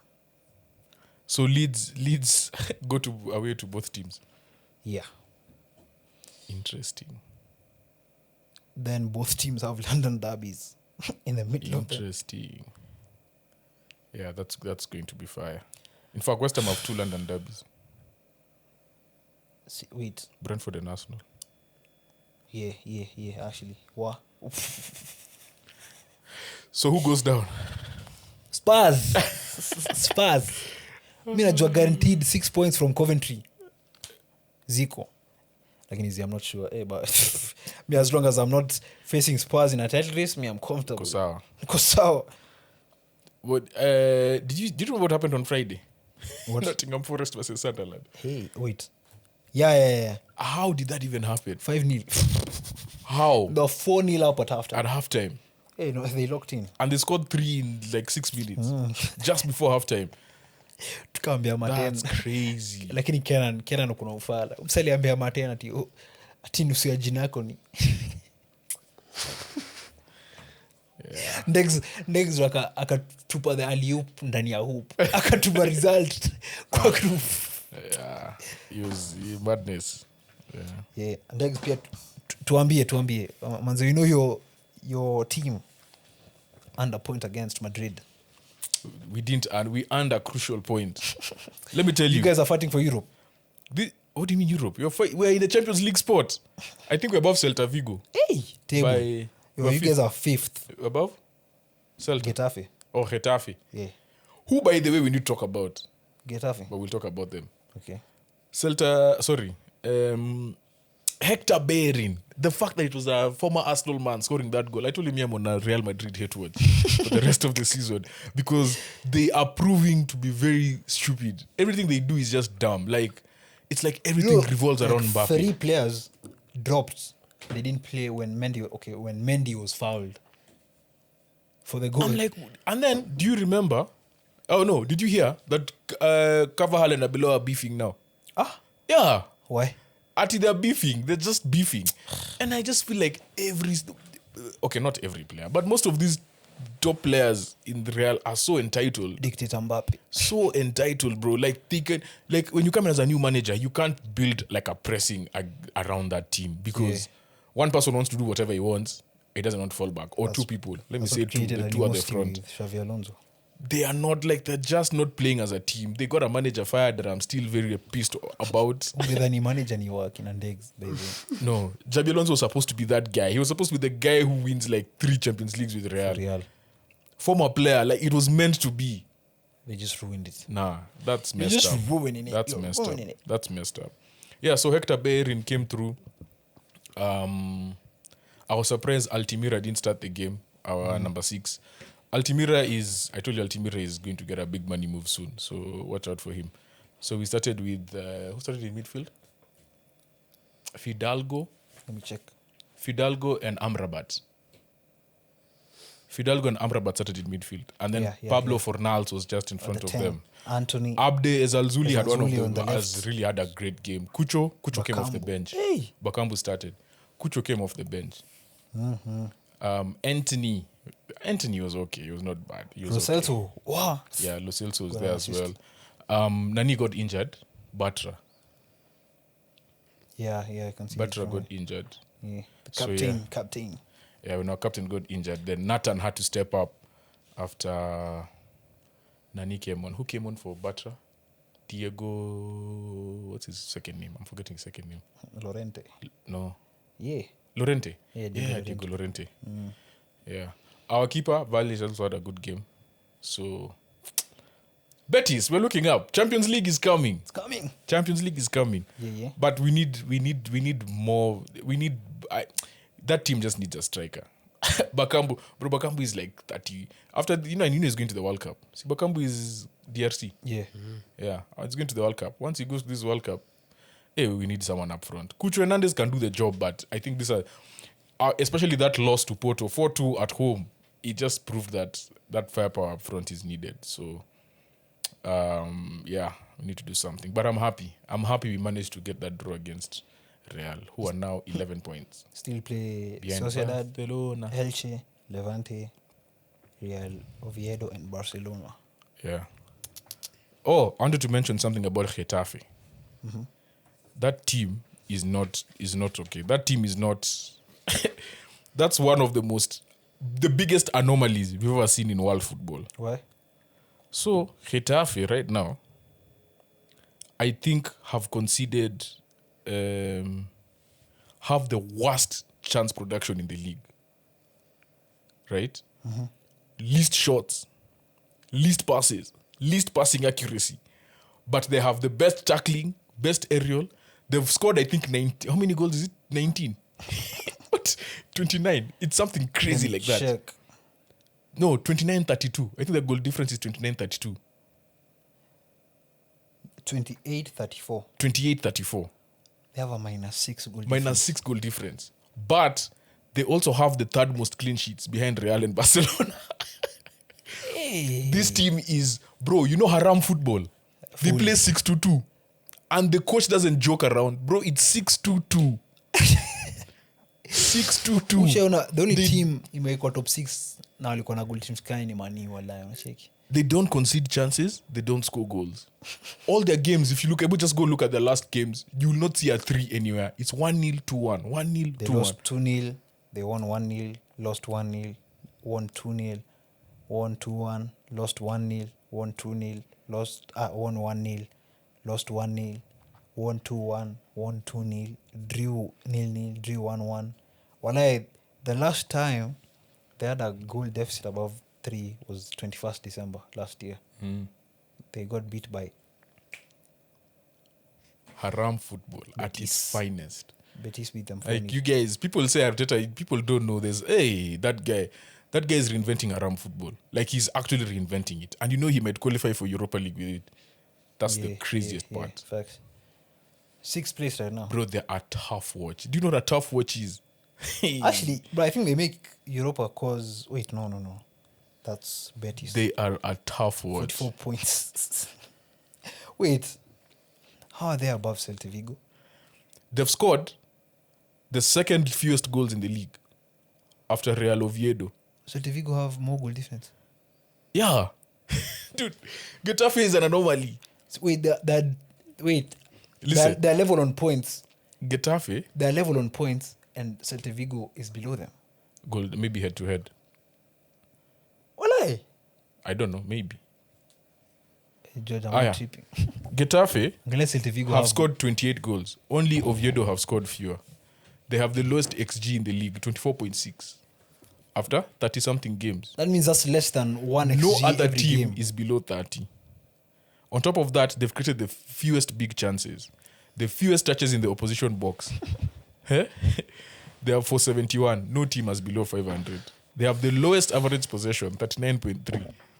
They have the most fouls committed and the most yellow cards. They are sitting in 6th. Very dirty. What? This is crazy. Getafe is bad news, bro. So apparently, Kumbe La Liga, their second determinant is head-to-head, not goal difference. That's new. I would not know that. So yeah, I would have told you go watch Getafe, but don't. asiezi.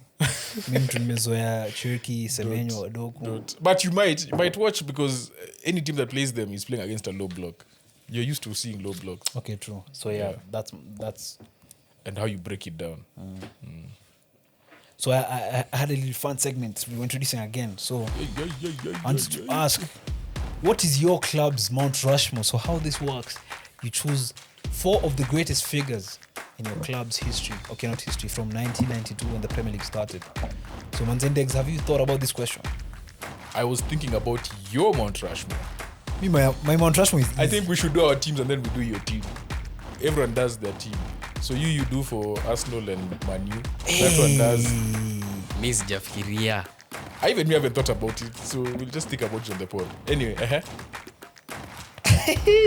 Okay, where since umefikiria? you introduce him. Yes, Or let's do ours first and then we'll do Oh, clubs. okay, So we'll do ours. Yeah, Our Mount Rushmores. for the club. Yeah. So which Our club are you clubs. stepping? Our clubs. Arsenal. Our clubs, yeah. Okay, mine. Yeah, How you yours. want to start? No, you start with City. Mine one is okay. Obviously, two of them are okay. Three. I think three of them are obvious, non-negotiable. Pep, Aguero, Huh? De Bruyne. You put a manager. No, I've said yes. I said figures. Oh, it's figures. We put players. We put You players should only. put players. You put figures. Okay, so if it's players only, two are non-negotiable. De Bruyne and Aguero. Top goal scorer, top foreign goal scorer, most hat-tricks in Premier League history. 6 league titles. One of the second greatest Premier League striker after Henry, Sergio Aguero. Then De Bruyne, highest assist to game ratio. What I could explain? Top- Where's top- Magina? top two If you assists. know, you know. Top Three 2 assisting. Premier League history. He's top 2. He's second after Giggs. Jeez. If he stayed in the league, He did, but he was injured. Uh-huh. Then third I put Company. Then You mentioned 4. Oh, you said 2 non-negotiables. Yeah, Okay, two okay. non-negotiable. Uh-huh. Then I would put Company. If it was players, the fourth was between two. It was between David Silva and Yaya. But I loved Silva more. But Yaya. But I would put Silva. So yeah, David Silva, Aguero, Kevin De Bruyne, Vincent Company. Done and dusted. That's tough. Mi niko na mbili already. Oh, yours. Let me do mine. Arsenal. Shida ya mani niyo same kuna wasi wengi. That's why it'd be nice for him to do. But it should be the ones you've watched. Let's not do people you've never watched. Sawa basi. Yes. Me, Mi nilianza kuwatch Man mine United. is my Mount Rushmore. Thierry.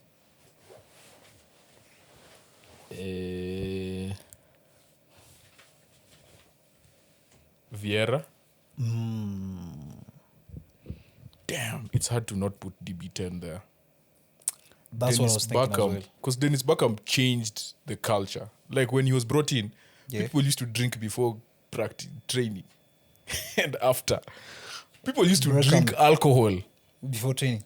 Like it was a thing in the 90s. Yeah. So when he came in, he was the first guy who was like, yo, bro, like we need to be professionals. We can't be. So when Arsenal was trying to change that whole thing of stretching after, people never used to stretch after games. People never stretch after training. When he tried to change all of that, DB10 was like the main man behind. So he was like, he's like what to me Cantona is to United. Cantona was the catalyst of that whole period Yeah. of dominance for United. yeah. So yeah, DB10, Vieira, DB10, Henry, and oh my god, Fabregas. Whoa! You didn't put Amen, Fabregas. Tony Adams. Bro. Tony Adams, I feel like Tony Adams was like the latter end of his career when he really balled. Fabregas came in as a 16-year-old, benched Vieira. We played Juventus Champions League quarter-final. He's the one who scored the second goal. Henry scored the first goal at Highbury when we were wearing 2006 when we were wearing our maroon jerseys. Damn. Fabregas came in and benched everyone. He was the main man. He became the captain. If you look at his assists, it doesn't make sense how many assists that guy has. And he played in Barcelona. He played in Chelsea. He played in France. He played in all these places. But then it doesn't make sense how many assists he has for Arsenal. Like, it actually doesn't make sense. So, yeah, Fabregas has to be up there. Like, that guy was just different. He ushered in a new... Like, he made people fall in love with that team. He used to get assists and he's a CDM. He was one of the 2 CDMs. And if you look at his assists, it doesn't make sense. And it's not that you from corners or whatever. We were not a set-piece team then. Katikati. No, Fabregas was a true leader as a kid. Yeah. And then he went off 2010, won the World Cup, came back, continued bowling. So, yeah, I'd put Fabregas up there. George. Even though I know people will complain. Mingi. Okay. Miss George Manu sana. Nikisema team I used to support before. Kenan No, just say people you've watched. I think that's fair. The people I've watched. Rooney, Yeah, that's obvious. Ronaldo. Yeah. I could put Bruno. Ooh. The last one now. You didn't watch Giggs, Giggs are Towards the end. Yeah. Sisi ka all time. Nini? Schools. I'll watch schools. Pogba. De Gea. Yeah. Oh, yeah, You know facts, gonna facts, debate. facts. Yeah. Ndegea. Ilikuwa between Ndegea na nani? Mwingine sijamwatch. Namsikianga tu Cantona. Oh, Cantona. Oh, yeah, true. I didn't watch Cantona like that. I just heard about him and watched. Trust me, you got in my watch. Wow. That's so funny. Paul Dikov. You used to have a striker called Paul Dikov. Hiyo ni jina tu miusikia. See, he's the one who scored the Dikov. the FA Cup final. Yeah. You've had some players. Sean Wright Phillips. Colin Bell, Mike Summerby. Sean Wright Phillips. Did you watch Sean Wright Phillips? Easy. Nani Sean Gota. Sean Wright Phillips ni mtoto wa Ian Wright. Yeah. Mtoto. Yeah. Si cousins ama zui nini. Sean Wright Phillips. Ian Wright has 2 kids. Bradley Wright Phillips and Sean Wright Phillips. Wallahi. Yeah. That's crazy. Kwanza mtu ni makuzo wanaitana Wright Phillips. Z. That's the dad. Eish. Let's do Uniteds. Combined United. Like sasa ini wasi tumewatch. Yeah, I feel like Daya needs to be there. Hey, the guy needs to be there. The Rooney as The well. guy was winning player of the seasons by himself. Yeah. Hey bro. Yeah, Rooney has to be there. Rooney bro, kila msee tu alikuwa anaongelea Rooney when we were young bro. Like if you watch United, I feel like after Henry, the most iconic Premier League player is Rooney. Who else? Scholes? I didn't watch Scholes. Misa after hiyo ni Bruno and probably who else? Ronaldo. The thing is, I didn't watch Ronaldo that season. That was 2008. Oh, at United. Hata mi It was 2008. season ya kwanza. Mi nimewatch season ya Imagine, I didn't even watch that season. I was 2008. I was 4. Bro. Yani mi nilianza kuwatch Roro Real, bro. Okay, so that means we can't do a combined. At least for a combined. Yeah. But at least we agree on 2. Yeah. Rooney na Ronaldo. Amweki Bruno. Rooney na De Gea. Na De Gea. Mi naeka Bruno kwa yangu because like I've watched. Wiki Bruno. There has to be a United striker there. But who in this? Who in this Martial, new Van gen? Persie. Okay, Van Persie. Hey, Van Van Persie's Persie. Van tough. Persie. Van Persie only was there for was 3 seasons. Yeah, but like, bro, kitu alifanya in that one season, was it 2014? I mean, but you're comparing to Rooney, who's their all-time top scorer. Okay, facts. Ibrahimovic. Ibra acha mchezo. Cavani. Lakini top scorer as well that season. Which defenders have you had? Cavani. Defenders. Rio. When me Hey, watch. but let me tell you. Wait, Rio doesn't when get you into a Mount when you Rushmore. say time we watch, okay, let's give me a year. From I which year? can't remember the year. You said Ronaldo, so that's 2008. Mimi. Scotch Ronaldo season ya kwanza. Walai. So season ya pili ilikuwa? Hii juzi ole akikua. Oh, you mean first stint at United? Guy, Okay, so you that go- means when you talk about United, you're talking about the which years? Niliwatch United Evra. Mwisho. Ever. So like 2015ish. Yeah. Aye, that's like when the golden era was dying. Not dying dead. So for me, my Mount Rushmore would not have anyone after that. That's why I'm finding it difficult to choose. Name me your Mount Rushmore after 2015. For United. Before. Oh. The After 2015. Sanchez, Ozil, Giroud. Hey, Sanchez has to be there. Ozil has to be there. Sanchez is number 1. He's the one. In fact, Mount Rushmore would be him and then the other 3 guys. Hey, bro, Sanchez has carried us through nonsense, bro. We almost got Sanchez, bro. Sanchez was... Hey, A wiki your boy Welbeck. he's also your boy. He's from United. After 2015, Sanchez Ozil. Rosicky. was Rosicky, Fabregas there. See, he came back, you know. Santi I was about to say. Cazorla. That's an easy one. Wow, Santi. baby. I was about to say. By the way, me and Santi share the same birthday. Santi. Damn. I was about to say. Sanchez. Don't put Ozil. Permata Saka. Yeah, Ozil. Ozil has to be there. Lacazette. Ozil has to be there. He has to be there. And Saka. Aubameyang. Ooh. Abama who? Eh, ni safi. Abama what? Because honestly, 2015, the only things we did, we won the FA Cups. Wallahi, alikuwa tu amefika. We won the FA Cups. Because even then, we're not making Champions League. Wa? After making it 20 years in a row, there was a point we just didn't make it, right? So we were just like fishing for 5th, 6th, 7th. Mkarudi. So, yeah. 2015 is not even... That's the year Nani left. Wenger. Walai. 2016. you know, but Because yeah, this that's guy, watchable. Arteta is now 7 years. And then Unai was 2 years. That's 9. Basically Wenger's last year. Yeah. 2015. So that's again my worst. That's my worst era. My worst period. And you still had quality players, bro. But Saka might be knocking on that door. Yeah. Because since then, Saka has been in the best team player. since. He's the only player who's been there since then. Like even the best player since then. 100 GA in the Premier League. Imagine Saka. That's tough. Oh, that's an interesting conversation. Hey, but United. Okay, my United Mount Rushmore. Let me just finish it. Like hii yako ni The guy will still make it though. Walai from Hey. 92. Not 92. When I started watching football in 92. Okay, ulianza kuwatch ball when? My first ever football game was 98 World Cup final. Wow. Brazil versus France. Yonye unakumbuka ile. Sawa. No, Bro, I Uni final, remember say. bits of it. I don't remember I remember bits of it. Okay. The first game that I watched that I remember beginning to end, 2002 FA Cup final, Arsenal versus Chelsea. Ray Parlour scored, Lundberg scored. Mkifinya Chelsea FA Cup finals kutoka kitambo. That is the day I fell in love with Arsenal. Like that 202.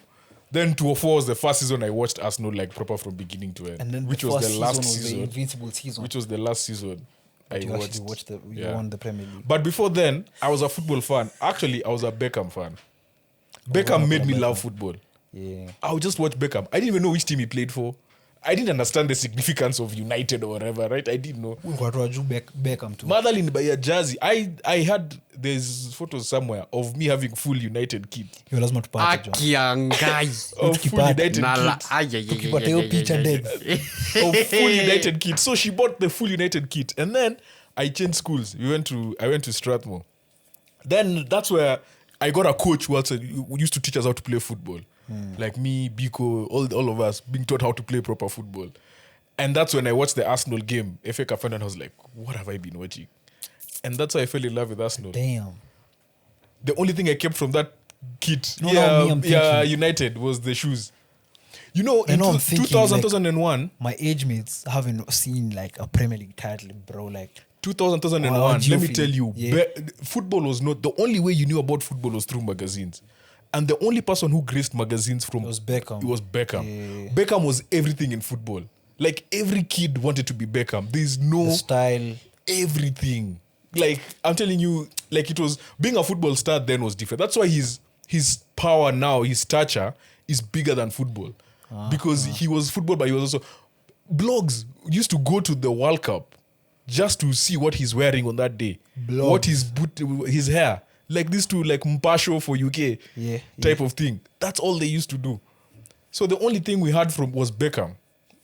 You see how you find chicks now finding out about Clay Thompson and the Stallion.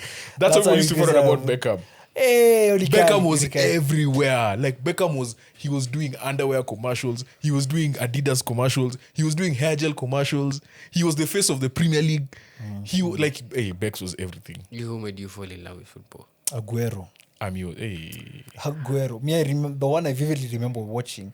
Okay, I saw it. I remember it was on a Sky Sports, like those Sky Sports briefings on Saturdays. That's where I watched that Aguero 2012 goal, and then I started watching. You didn't watch it live? I didn't watch it live. 2012 nilikuwa class 2. Mine is 15. See if you can guess mine. See if it's not from United. Yours, not United. Ronaldinho. Hazard. 2015. 2015. Yeah. Hazard. 2015. You're right. So ulikuwa fan wa Hazard. Chelsea? Yeah. So ulikuwa fan wa Nah. Chelsea?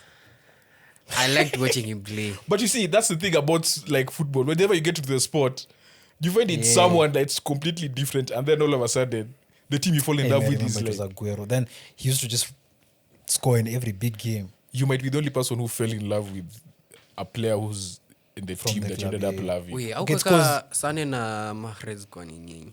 Kwa? Mount Rushmore, bro. Sunday hawezi.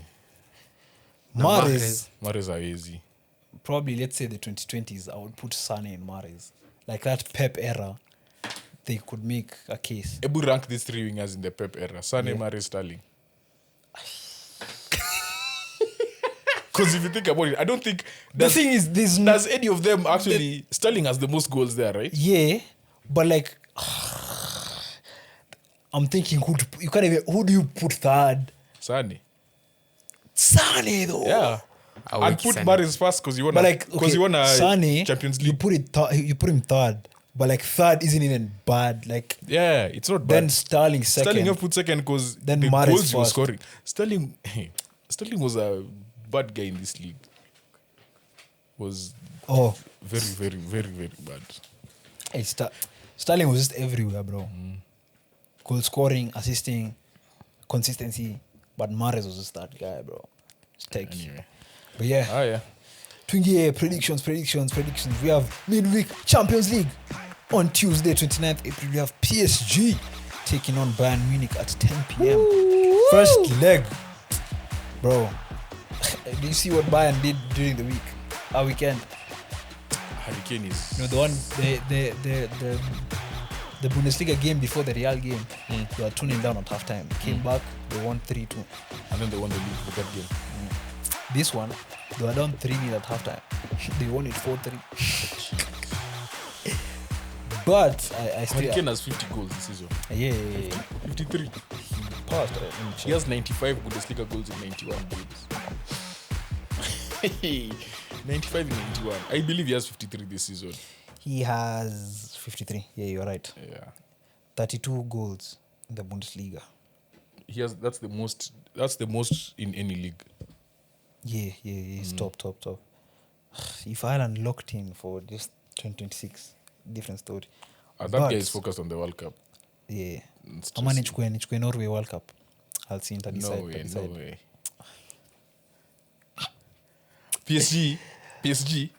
Who's fit for PSG? Let's start there. Let me check. Also, now. did they win this weekend? Yeah, they won. I think now they're top. They've been top. They haven't been top. Loans have been... Yeah, but they've been top since last week when we talked about this. They won were 3-0. top with Yeah, 2 they games won in hand. 3-0. Now there is a 6-point gap or 5 points. It's 6 points. Oh, yeah. Damn. And a game in hand. No. They've played the same games. Now they've played the same games. But who's fit now?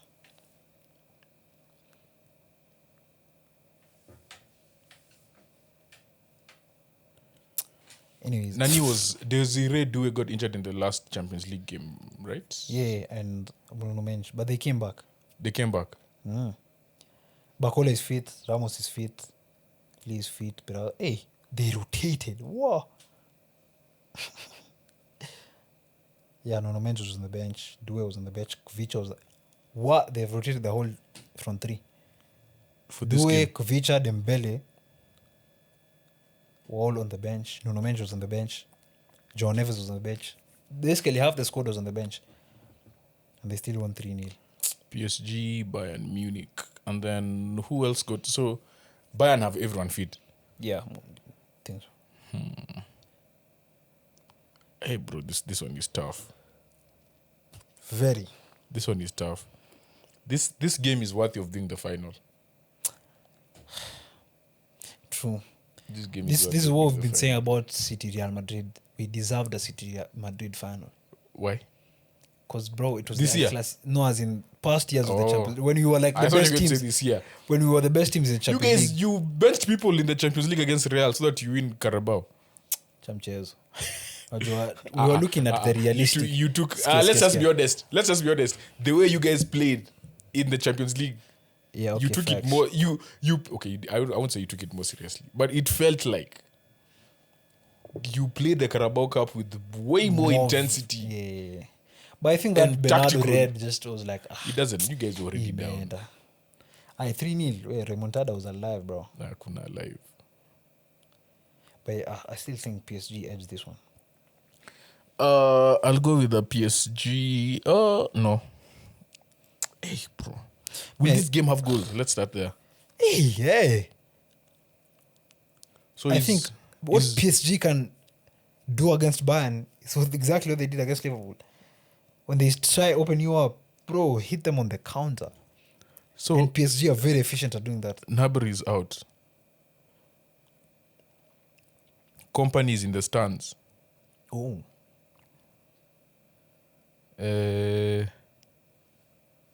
Yeah, those are the only people.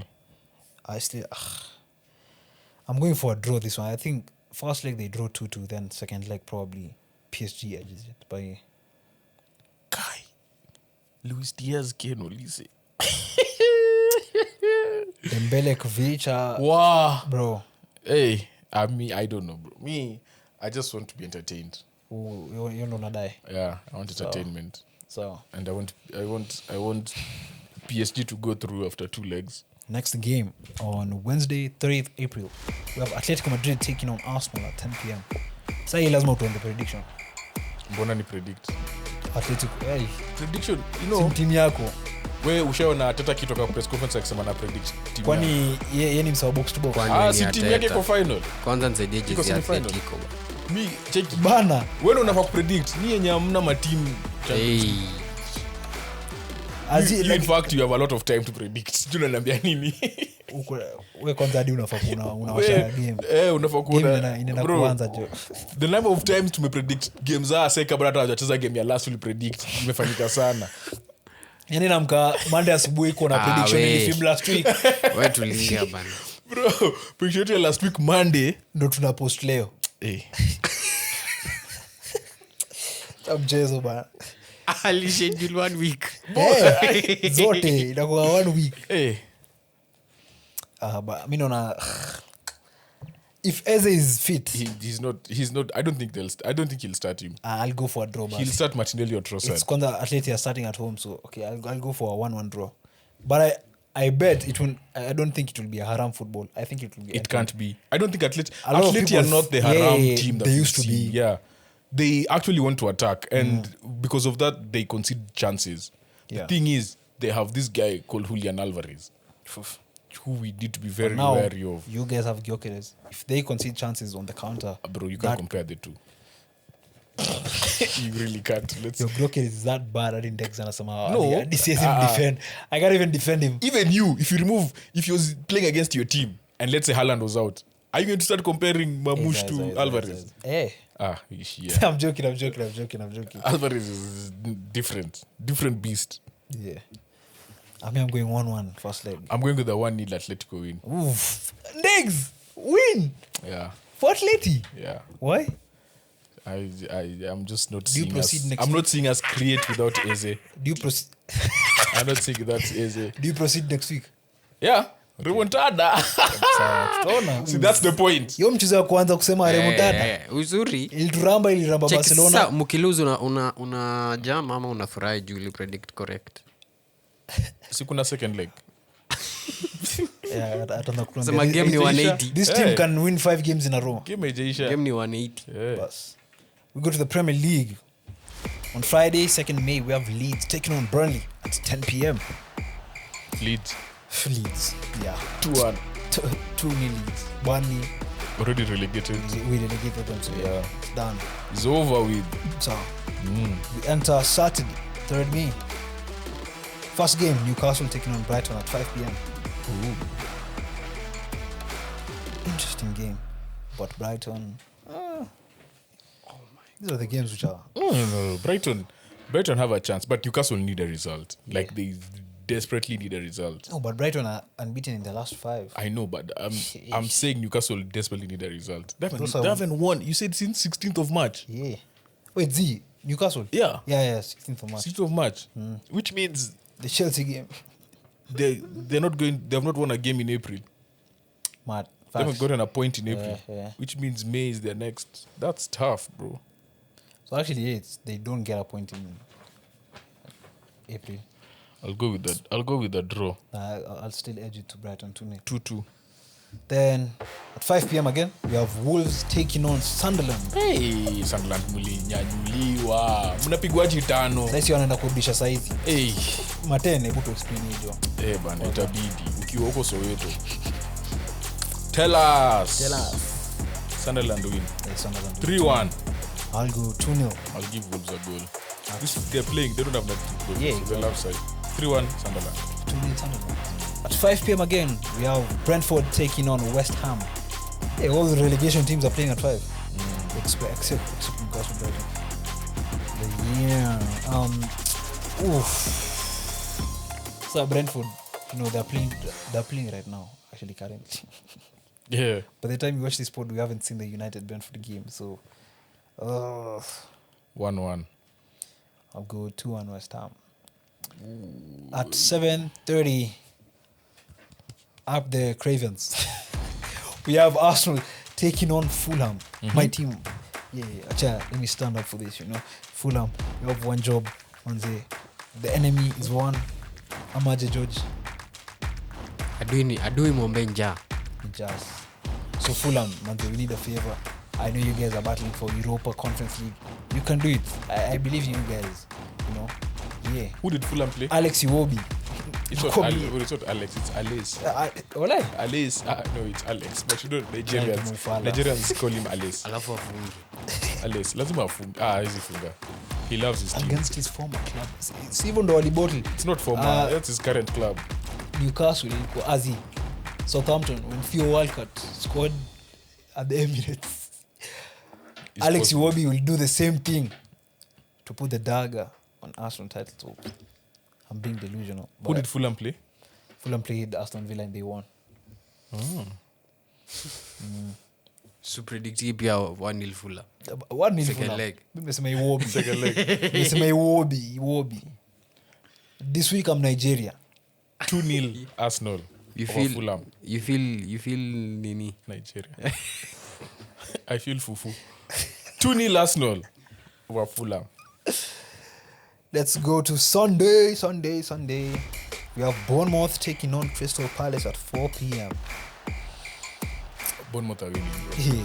This is a farewell tour for Nani. Krupi. Raola. Nasikia Krupi pia Manchester City on his radar. Yeah. Nikawa si watch pod. Wana follow Ndegz. He's replacing for them. Because who else is Jaya, replacing? hakuna mtu mwingine ana replace. Semenyo, Z. Doku, Z. But I have to Cheki, question those rumors. Mamush, Z. Who is he replacing? Malfoden ataenda lakini. Chelsea. Actually see, the Rashford thing where he went on loan. I see. Now I'm leaning towards a loan deal for Foden. Oh, from last week, eh? From last week. Ngoja. Last week nilikwambia Foden anatoka, sai una accept. It's actually so possible. He's going to? Like it's actually so He's possible. going to where? Everton. I don't know. But wherever he's going. Sunderland. Producer, I have it. Coventry on loan. Acha upuzi.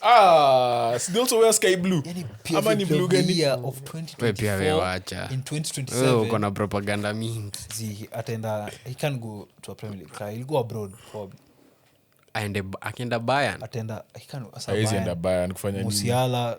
yeah. Wakonomse Carl. Labda Real Real enda anafanya nini? ama Como. Real is anakumu. Lakini si Fabregas will be at Chelsea. Fabregas anakuja City. Kwani unajua ni kama City kocha hata kwa nani? Tukuna kocha watatu kwa Maresca, assistant ni Fabregas na company pia kwa hapo. Company set piece. Company set piece coach. Bas, ndio hiyo. Na shida digress. Tulikuwa tuongelea nani? Bournemouth. Yeah. Tumeenda Bournemouth kutoka Bournemouth hadi Foden man. Bournemouth win. Company. Yeah, Bournemouth win 2-0. Who is Palace playing in Europa League conference? Let me check. Because they have a very big semi-final coming up. So for them, it's a big deal. This week is a big deal for them. The next 2 weeks, actually. They are playing Shakhtar. Oh. The 30th of April. They're playing on Thursday as well. So Home or away? they're playing away. So they do travel. Yeah, tough. Hey, that's tough. Anyways. Wait, but where do Shakhtar play? Where Turkey. Come on. No, it's Ukraine. But Was where they he? playing their home games? Oh, Poland. They play in Poland. I shout out Fort Mob. They put the description. Yeah, they play in Poland They play in Poland. because of the War. Yeah. That's tough. Bournemouth win 3-1. They're gonna take the walk to Poland,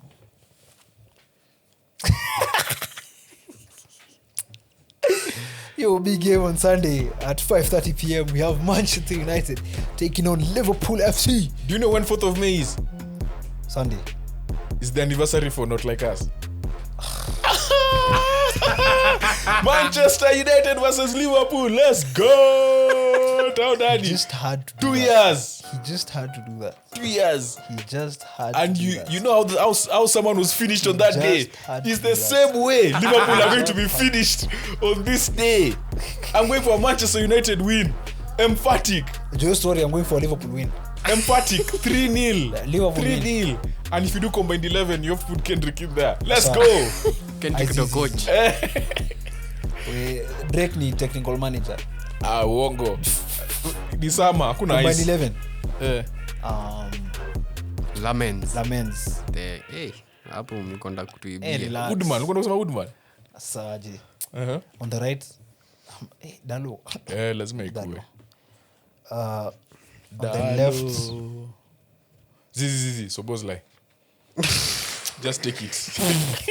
Upsi alikuwa amenyamaza. Szoboszlai. Jote alikuwa amenyamaza. Szoboszlai. Asiseme. Szoboszlai. Juko mbele na ingi. Okay, Szoboszlai. 2 center backs. Joa sana masisi. Van Dijk. Van Dijk kuna Ngoja, who is fit for you? Haven. Euro. Kuna Euro lineup is sahi. injured. By the lineup zimetoka. Mana lineup sahi, acha nione. Mnasema ndio zimetoka. Maguire is back. Yeah, Maguire na Heaven. Z. Konate. I'm not going to disrespect Konate. Kunate Van Dijk. Ay, Konate Van Dijk, bro. Konate Left Van back. Dijk. Shaw. Cho. Majozi. Pivots. Gravenberg and Casemiro. Nani? Kobe. I mean, nimecheka tu didi. Oh, Oki Kobe. Kobe yuko. Haji. Yako. He's back. He played the last game. You would put him over? Gravenberg. Ay. But just shida ni jamani coach Liverpool. Ndegz tuambie. Nini? Gravenberg ama Kobe. Gravenberg. Over? No, Gravenberg and Kobe. See, you said double pivot. You're did not you putting Casemiro? Z. Okay. Casemiro, after what Leeds did to him, it's tough to overlook that. I know he's scoring goals, but... Front 4. No, front 3. Okay, 10 Bruno. Yeah, Done. Bruno is in. Play of the season. Front 3. Salah is injured, so on the right is Ahmad. Does Ahmad even start for them? He's starting. He's starting so today. He's starting. at least. On the left is Cunha injured as well. Yeah. It's Mbeumo, Gakpo. Ngomoa. I'm a Florian. Oh, you can't leave out Florian actually. We can't leave out Florian. I'm Left putting Florian on pass. the left. Half belly. What are our options? TK is injured. Isaac. Kuna Isaac Sheshko. or Sheshko. Kuna See, Zags. where I asked for options. Hey, You say, ushaanza kudefend. Kuna Zags. Na hata So it's basically Sheshko. Sheshko. Sheshko. no, even Mbeumo. False 9. Facts, actually. No, wait. Mbeumo false 9. Yeah, Mbeumo false 9. Hizi zingine haziwezi, bro. Done. So, prediction. Maybe Sheshko. The other option was maybe Sheshko, to be honest. Yeah. Who's been in and out of the team as well. They're chasing Leo. I'm going for a 2-1 Liverpool win. 3-0 United. Let's go. 3-0. I need that United jersey ASAP. East West, fanya hiyo kitu. Take. For the first time. Oh, Z. Yeah, for the first time, on the pod itakuwa bila Man City. So next week, Monday, 5th May, we have... Kwani opendi Aston Villa?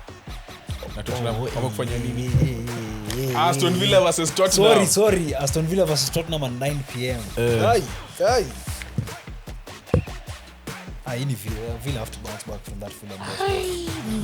Spurs, Xavi Simons, Solanke are gone. It's going to be hard. They have Rich. Rich played at Anfield akapotea. That's true. Bana. They have Rich. Madison is back, even though he has not played even a single minute. So yeah, Madison, I think. Wait, what happened to Nani? This Ghanaian guy who they bought. Kudus. Hey, what happened to Kudus? Msako injury bado. Hata ukiwatch game ya Tottenham, You know, ushaimwona kwa Kulusevski. bench. You know, normally you see players on the bench akina Foden chilling like this, just chilling, posing. Have you- have you ever seen these players on the bench can afford it? What? Have you seen Kudus even in his home clothes? Hadi Kulusevski. No, Kulu, at least they announced his happy birthday last week. At least there's that. Bro, Kudu's He'll nothing. disappear, bro. Nothing. Had a good first 5 months akaishia. You know, he could have gone back to Ghana and played for Sante Kotoko for like 3 games and no one would have known. Wangemchukua bro, wangemnunua. Hey, bro, where's Kudus? I don't even know, but Hey, yeah, hapa ni Villa, bro. I'll go with a 2-2 draw. Oof. I see Tottenham getting something, but because they need the 3 points. They are desperate. And West Ham, Of these 2 teams, Tottenham is the most desperate. do you think it would be a confidence booster if like West Ham drop points on Saturday? And now they're like, yo, Yeah, for sure it'd be a West Ham confidence drops. booster. We But need then to also, win this. Villa will be coming off of playing Europa League. yeah, so But they're playing in England, so it's not an issue. they're home. I don't know it is, but they're playing Forest. And Z. See, they're playing Forest No. in the semi-final. Wallahi. Yeah, who are they playing? You check. They're not playing Forest.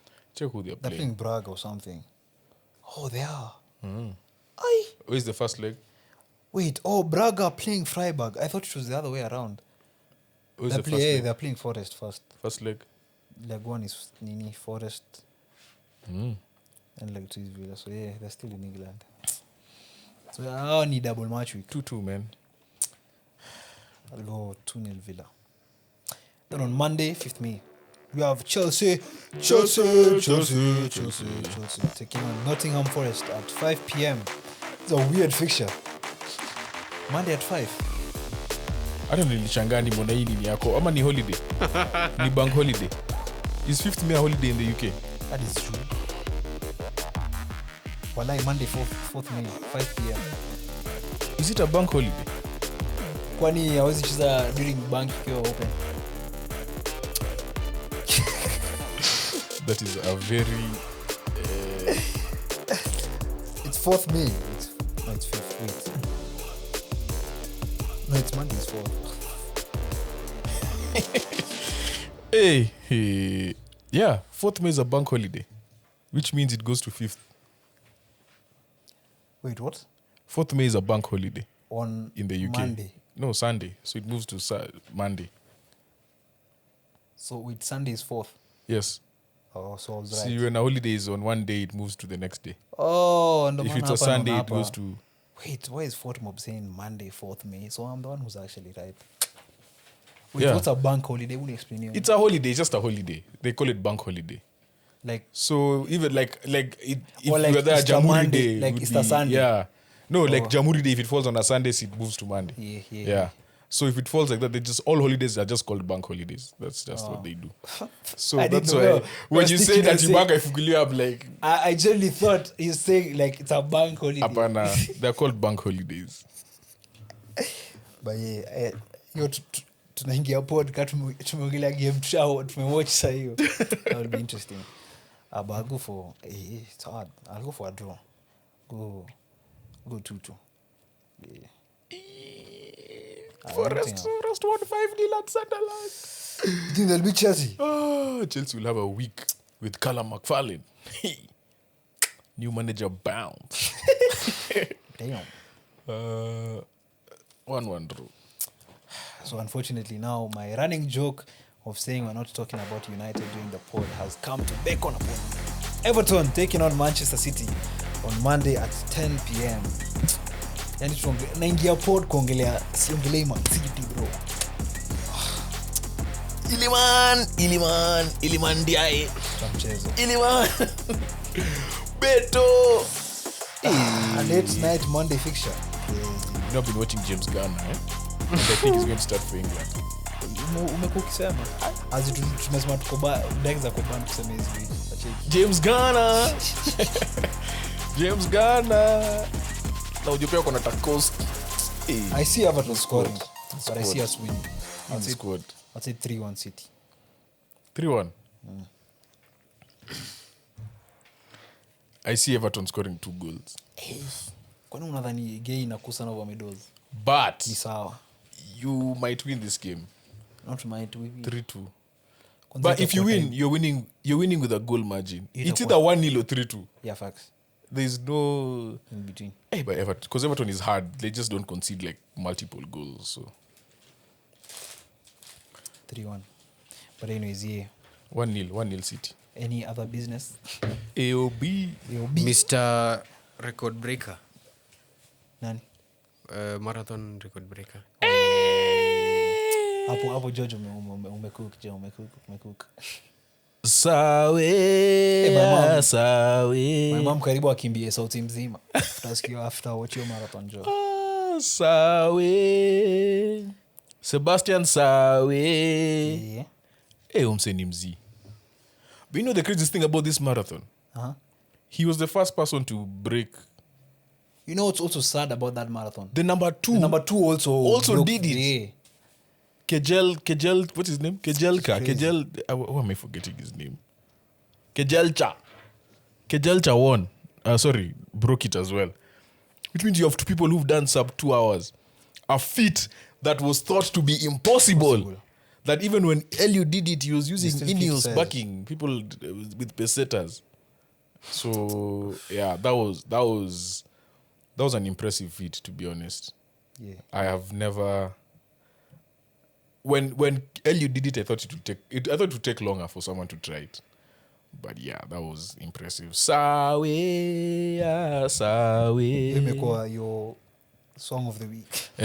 Alafu, did you see the video of Nani? Even the women's by there. Did you see the video of John Kipror? His name is Kipror. Because gay. Is it? I think it's Kipror. But they actually, or Korir. Actually, I'm supposed to mention this. You know, Sawe was interviewed by BBC Sports. and then there was this lady, she asked him, so are you gonna go have a victory meal? Gonna have fish and chips? This guy, mzakacheka akasema, thank you. Wow, that was so funny. Producer, as you put our ending beat, I have a parting shot. That is actually, why. First, before that parting that is shot, why you don't put a microphone in front of a Kale. The women's also one. Helen Obiri and Joy Jepkoske 1 and 2 in the women's side. Women man up them. Hadi Kipkeino Classic. Kipkeino Classic pia. Fadi! Milioni natoa manyana juu ameshinda 100 meters. Fadi ni mzee. Mashikiadi Kenan alipost kwa status ati Kenyans win vetted that. That man is not okay. Who else won at Kipkeino? Mr. Producer? Adrian Ruto.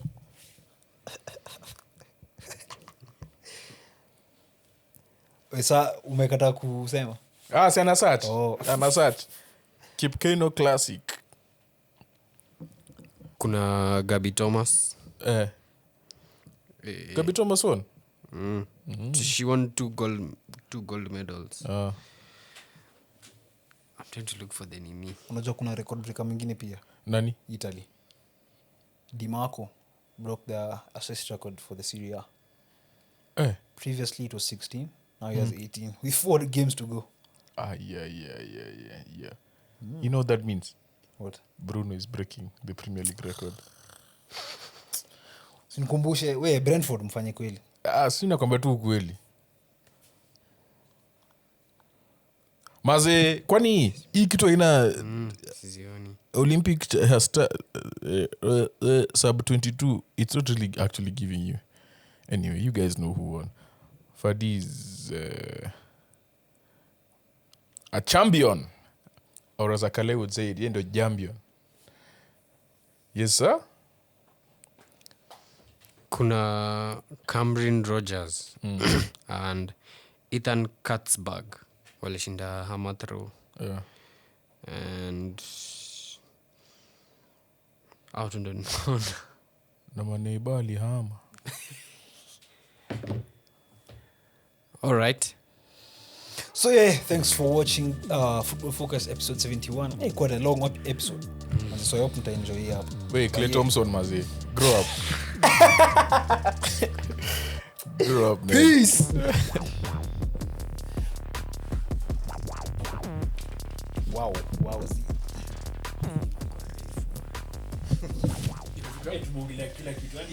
Fika 2 hours 12. Tumeshutia nini na nini?